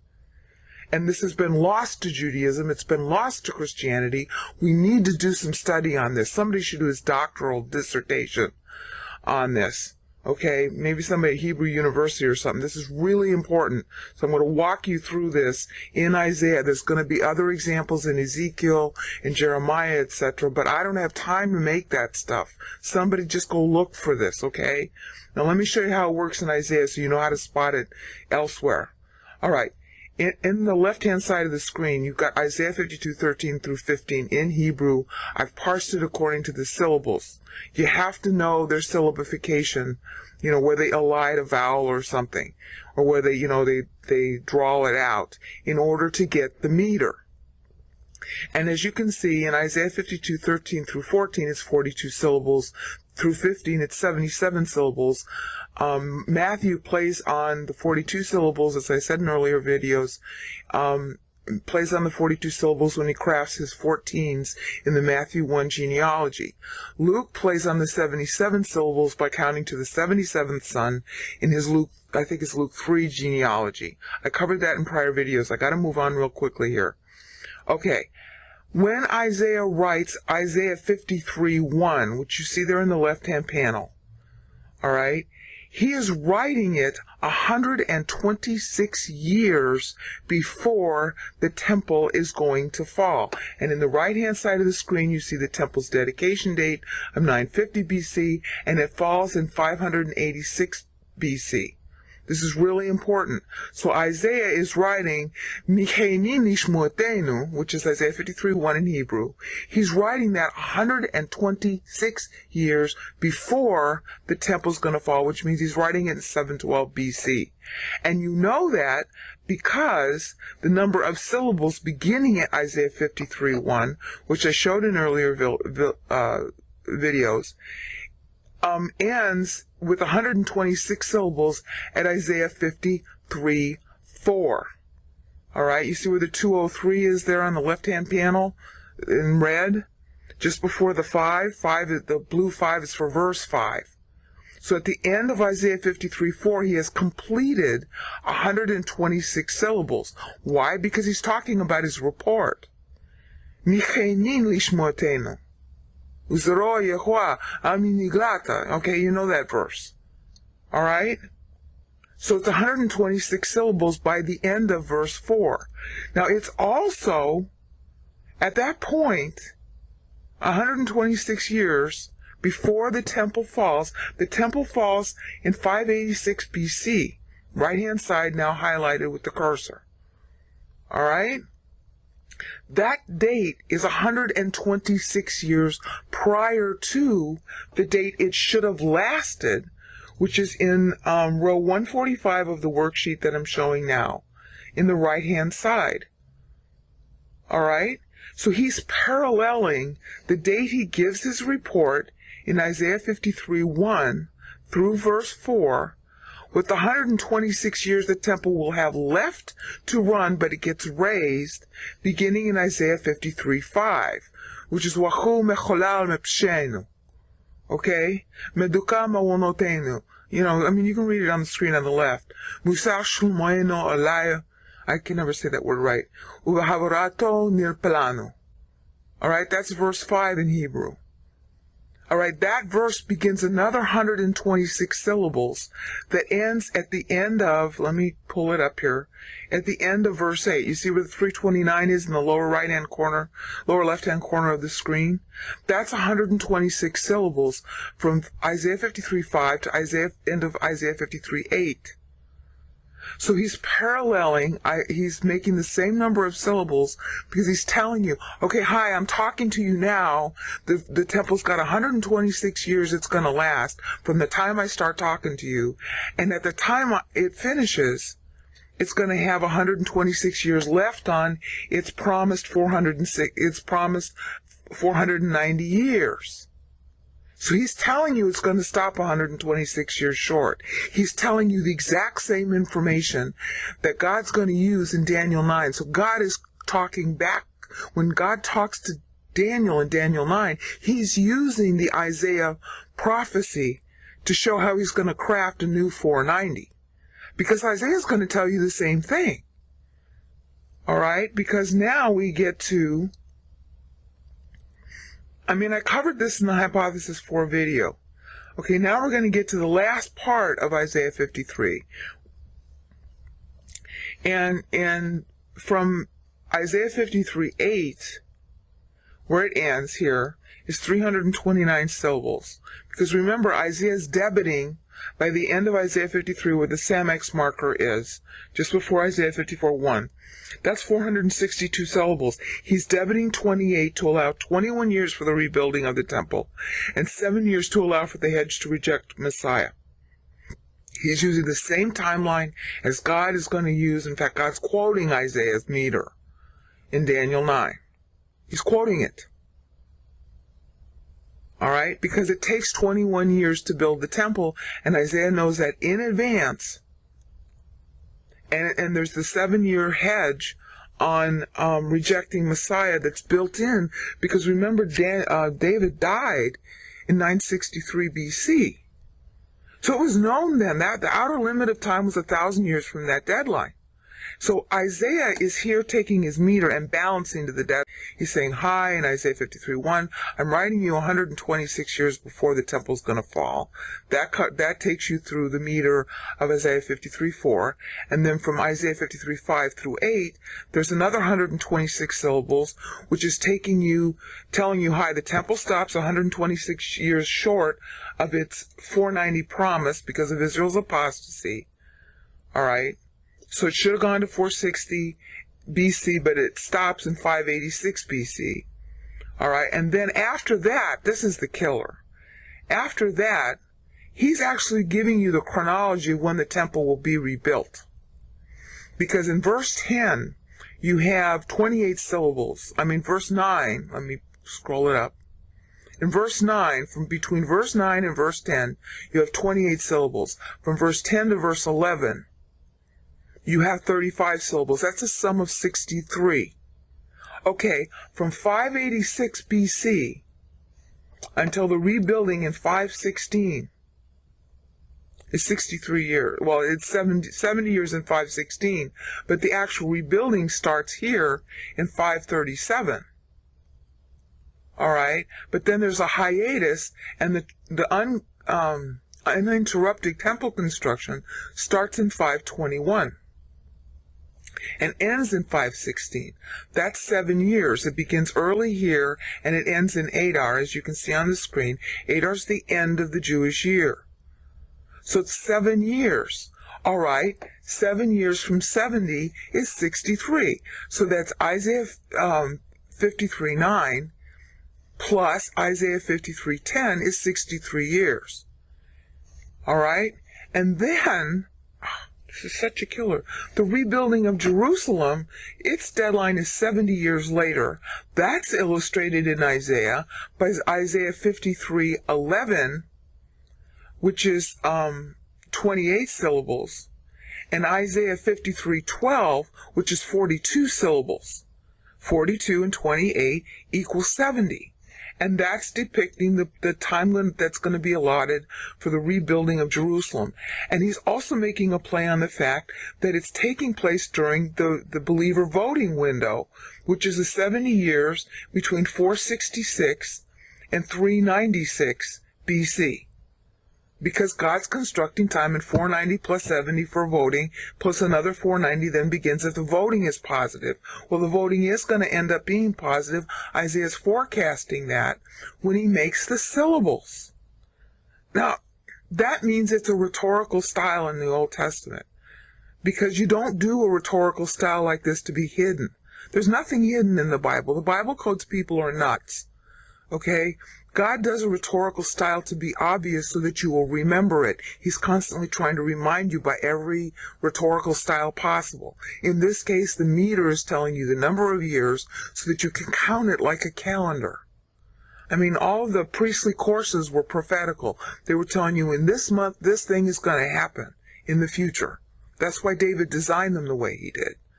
All right? And I go through that in my passplot.htm web page, showing you the priestly courses because it's real important to know them because they're countdown to Messiah. He's telling you Messiah's schedule. You're supposed to treat it like a calendar. Okay, I'm 10 years away now. I'm 5 years away now. What do I do now? That was supposed to, light a fire under you to grow up spiritually. Okay, well, Isaiah's doing the same thing here. All right, and I don't know how it could be more obvious. The trouble is I have trouble proving this to you on the screen. So let's quickly do a summary on it. Okay, Isaiah 53, between Isaiah 52, 13 and 15 is God's decree. This is the real decree of God. There's no infralapsary and supralapsary, and that's all a bunch of garbage that theologians made up. God's decree is in Isaiah 52, 13 through 15. He decrees Christ, and everything comes from that. All right? So Isaiah 53:1 now, he's talking in the present. His report he's giving now. And he's giving it 126 years in advance. The meter tells you that through verse 4. Beginning at verse 5, he's telling you, this is a parallel to the fact that the temple is going to stop 126 years short of its scheduled, promised 490 years. And that, for us, is 586 BC. And that takes you through verse 8, all right, the end of verse 8. From verse 5 to verse 8 is another 126 syllables. Then he tells you the temple reconstruction timeline, which starts in verse 9 with the syllables of 28, plus verse 10, which is 35. Let me get that to show better. Verses 9 and 10 total up to 63 years. Okay, 63 years is debiting for the 70 allotment was to 516 from 586. Okay, but they start temple reconstruction, which means the blessing starts again in 521. 521 to 516, because this is early in the year, this is at the end of the year, is 7 years.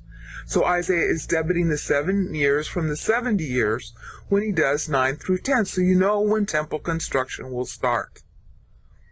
All right? You know that it's going to start in earnest in 521. You have a schedule. It's just like, it's January and here's when December occurs. It's very prosaic. And the Jews lost this, and so did the Christians, of course, so we're all to blame. Forget the blame thing. Just let's learn this now. Okay, so Isaiah 53:10 and Isaiah 53:9 total 63 years to depict temple reconstruction. It's being debited, because 70 years ends at 516. Okay, and then Isaiah 53:11 and 12 tells you the rebuilding time for Jerusalem, which goes from 516 to 446, which of course Purim almost stopped. But David's time grant protected it, as you can see there. All right, so because the temple was rebuilt, it could go beyond David's time grant to 446 because the temple was up and running in 516. That bought the 70 years to get you into the 70-year voting period that completes in 446. So Israel voted positive, and Jerusalem therefore got rebuilt in the voting period, and the world could therefore continue to live.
So here we're going to see the example through the meter of the timeline in Isaiah. And Jeremiah clues into that when he uses the 70 years. And obviously at God's behest. And the same thing for Daniel 9, which is why Daniel doesn't ask God what the heck he's talking about. In English, the 490 seems to come out of the blue, but it's all over the Old Testament. You just have to know how to spot it. And you spot it by the numbers. And one of the aspects of numbering in the Bible is meter. And so here we're going to see it in Isaiah's meter. Now in front of you is the first 77 syllables, which comprises all of mankind. That's why Luke 3's genealogy goes back to Adam. It's a decree in Isaiah 52:13 through 15, which in Hebrew is the beginning of Isaiah 53. There's a Samex marker right after Isaiah 52:12, which tells you when Isaiah 53 begins. It begins in what we call 52:13. So Luke 3's genealogy goes back to Adam, playing on the 77th son, which he's picking from Isaiah. Now, by contrast, of course, the Matthew's focus is different. He's tracing the kingly line. So in Matthew's focus, he's tracing the number of legitimate generations from Abraham to Christ. Now, you have to say legitimate because Athaliah was queen during part of Israel's time, and so Matthew is leaving out her progeny in 4-generation curse. And so he skips from Ahaziah to Jotham in his genealogy, which leaves 42 generations, because Jotham was the son of Ahaziah, the descendant. And so that's why Athaliah's kids are getting skipped over. So that's why you have here Matthew 1's genealogy of 42 generations. It's a hypostasis, God-man, clever play on words.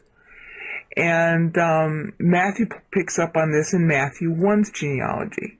So he's picking up from Isaiah also. And that's where you get that. Next in line are 2 35s. The 35 in Isaiah 52:15 and the 35 in Isaiah 53:10 are both on the topic of atonement.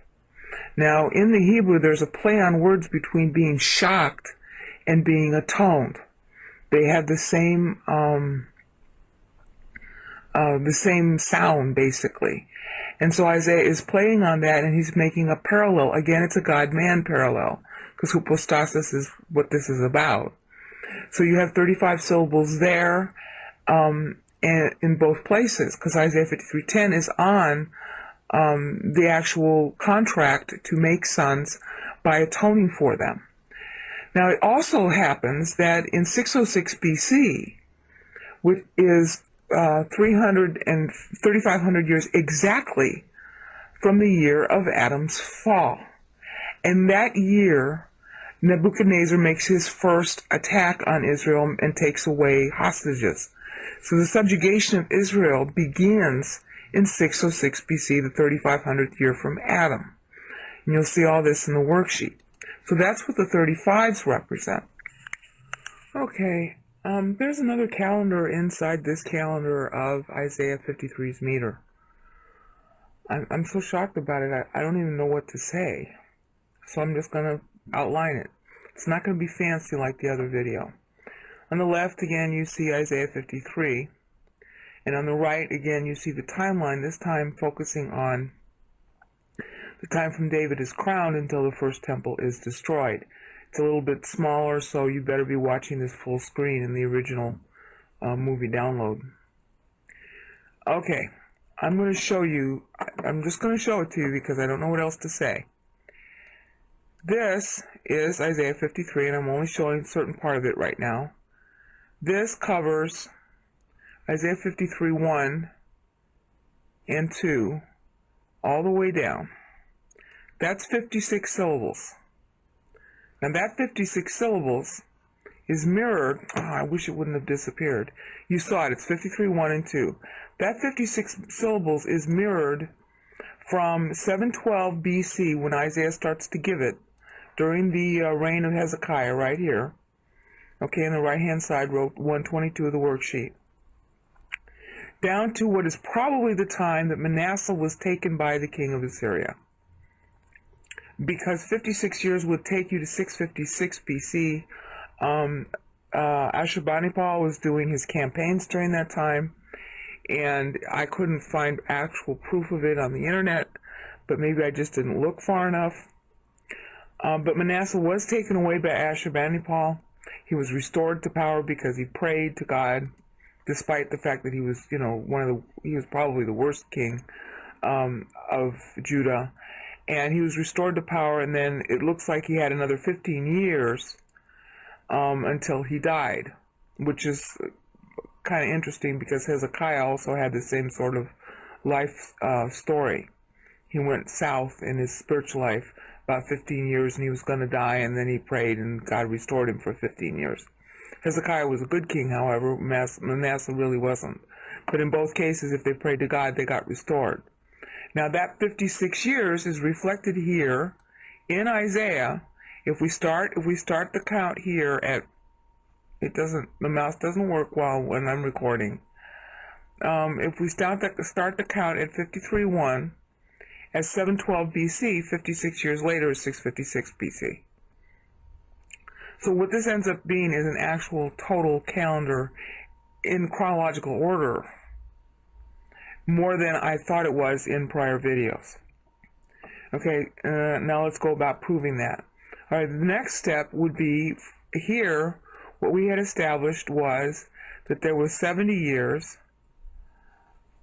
going from verse 3 through verse 4 to the end of verse 4. Again, I'm sorry about the mouse not working. I can't do anything about that. All the way to the end of verse 4. And I'm sorry that it's in black, but that's the way the program works in Photo Premium 9. That takes you 70 years from verse 3 to the end of verse 4. That 70 years ends up being reflected here. It was going from 656 all the way to the very bottom right-hand corner of the screen. See if I can scroll it up a little. The temple's destruction. From 656 to 586 is 70 years. So again, here in Isaiah, this last row here of the last part of verse 4 is playing on 586 BC. Now, if you look at the text, because I parsed it according to the versification he's using, it's Lohimumneh. Well, what else would the temple be but that? Afflicted by God. All right? I mean, the way you have to do this when you're tracking the verses and the meter, you got to tie to the content of the verse, because he's going to parallel the meter as a calendar to the actual content of the verse. It's not random. It's not that stupid Bible codes thing. All right? The content of the verse is going to be reflected in the meter, and as we can see here, all right, in verse 1 and 2, all right, which is 56 syllables, it ends with us not esteeming. Wait a minute. It ends with us not esteeming him. Now, 53:1 and 2 is about him growing, him loving, him being good, and us not caring about him. Okay, well, the precursor, this is a paradigm. The precursor to that was the temple represented Messiah. We didn't care enough about the temple. We, meaning the Jews, didn't care enough about the temple to keep it going. And in Manasseh in particular was actually putting pagan gods inside the temple, as you can read in the 2 Kings account of him. All right, so then the next 70 years, which, because of that, the 70 years have to play. All right, 70 years, that's the first part of the 70 years. And then here's the ending of, the mouse is driving me nuts. Here's the ending of the 70 years. I can't get, there we go. Well, I had it, you saw it. All the way to the end of verse 4, which takes you to Lohimumneh, temple destruction. All right.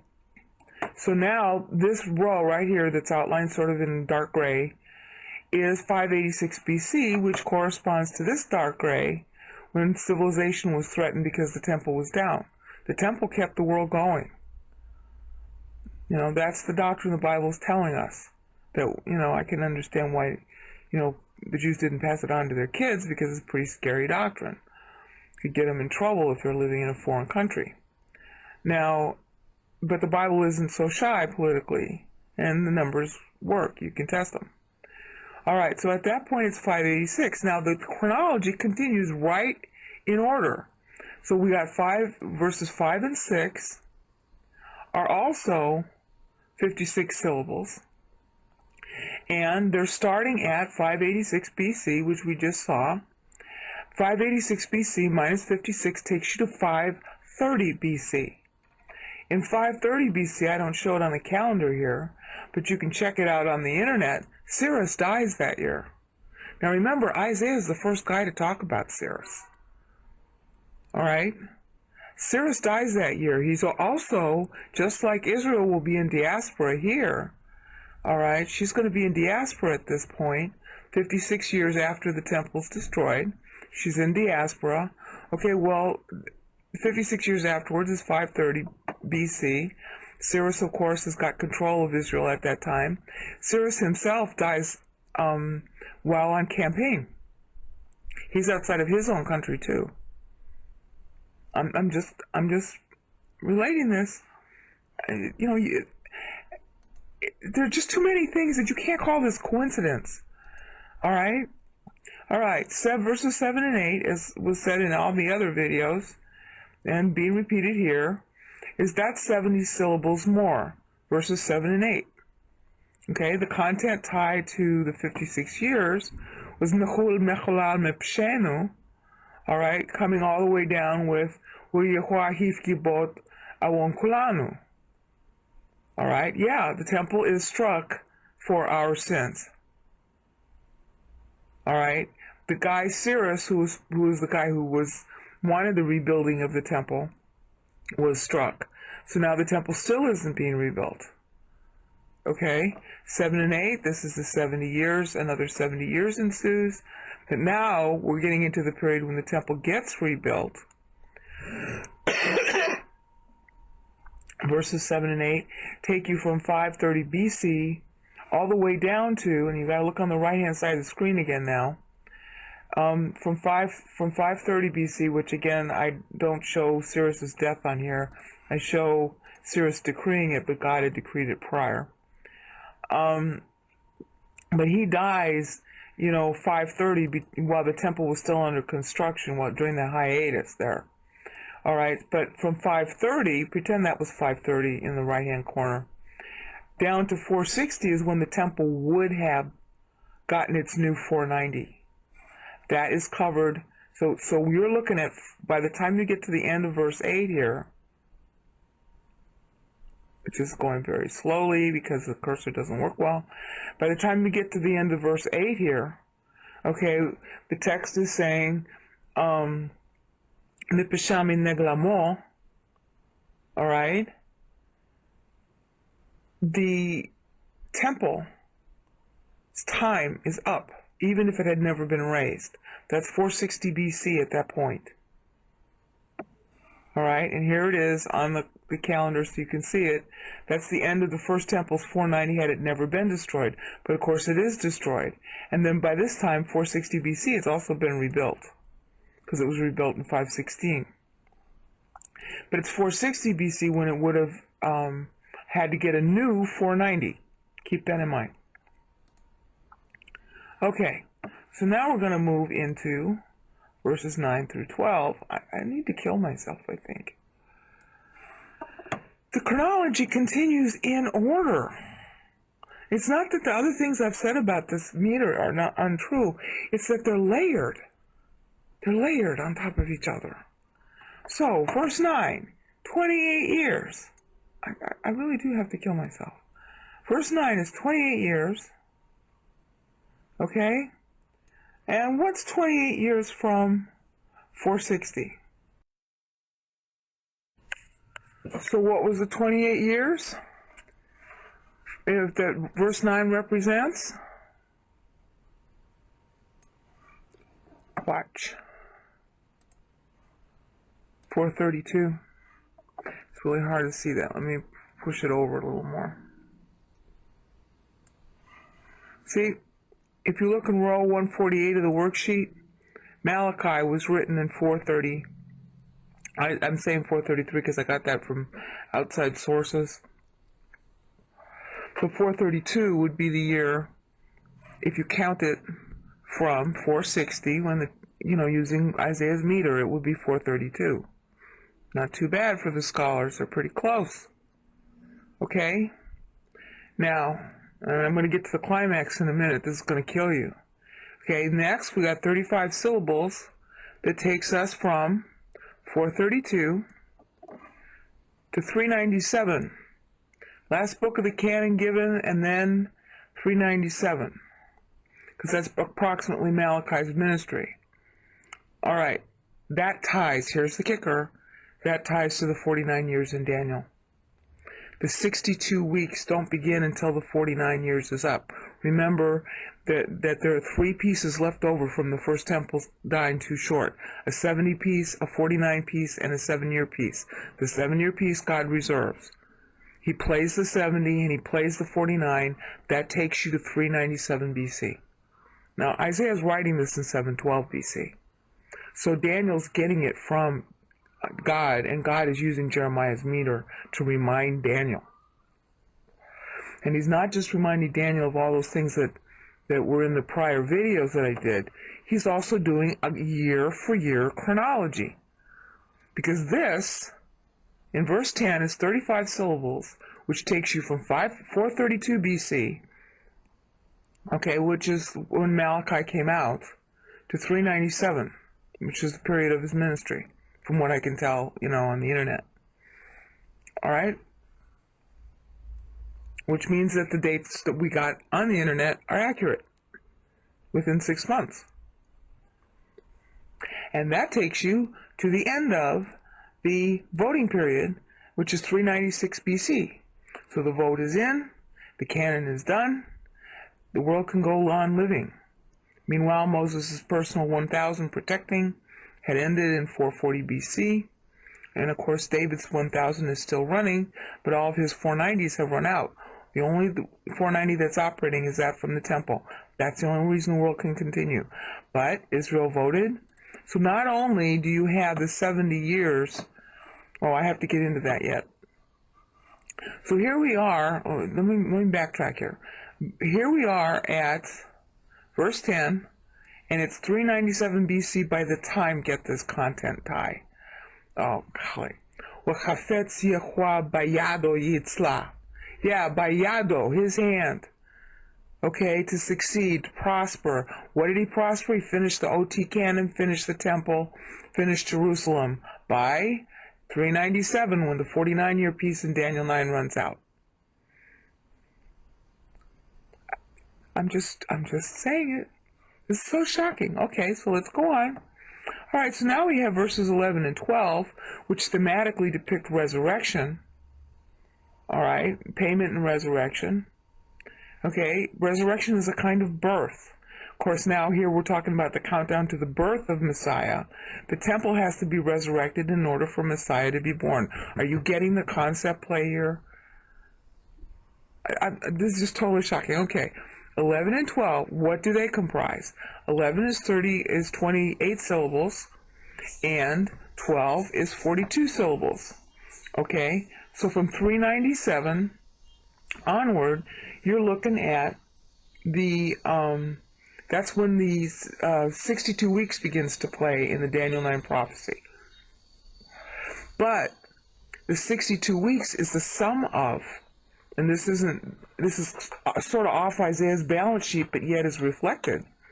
The 62 weeks is the sum of the 360 years the temple lasted, because look, it went from 950 BC to 586 BC, that's in the right-hand side. That's 364 years. That's the sum of 364 plus 70, which is verses 11 and 12.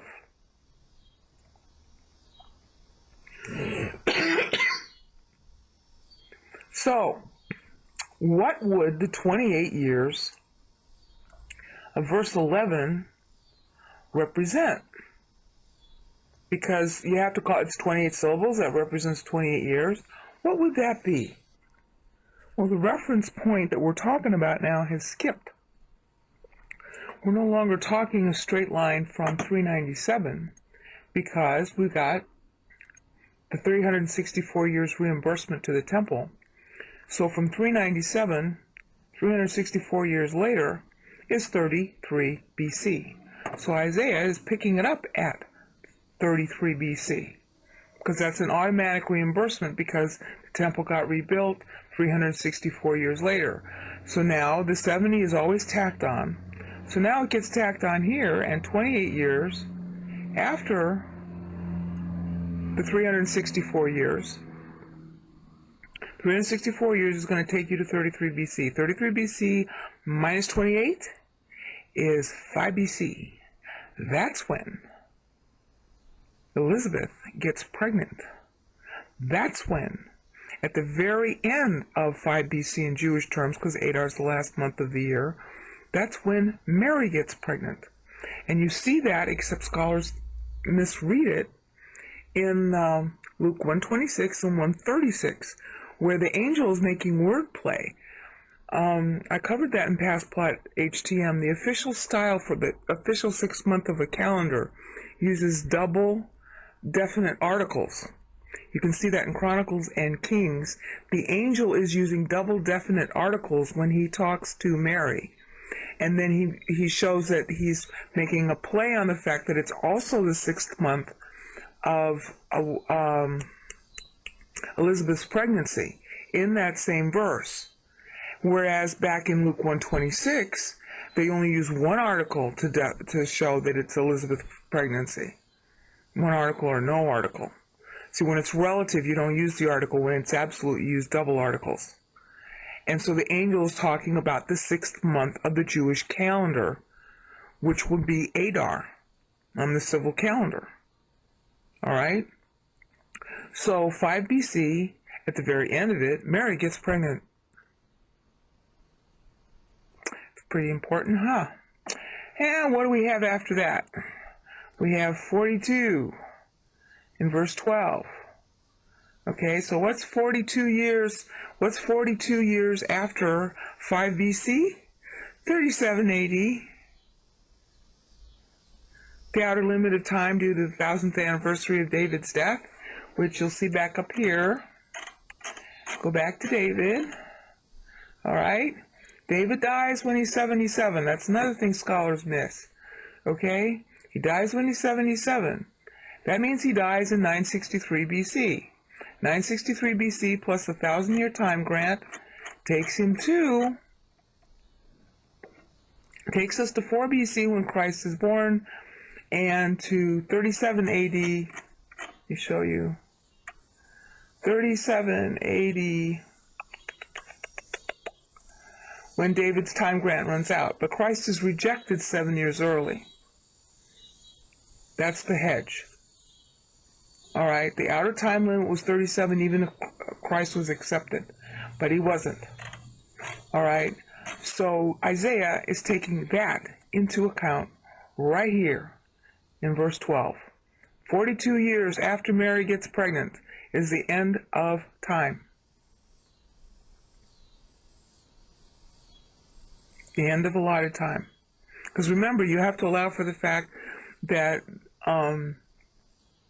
the pregnancy, the year break, what we call 4 BC, 5 BC, when you're doing subtraction, sometimes you have to add or subtract a 1 because you have to make allowance for the fact that it's early or late in the year.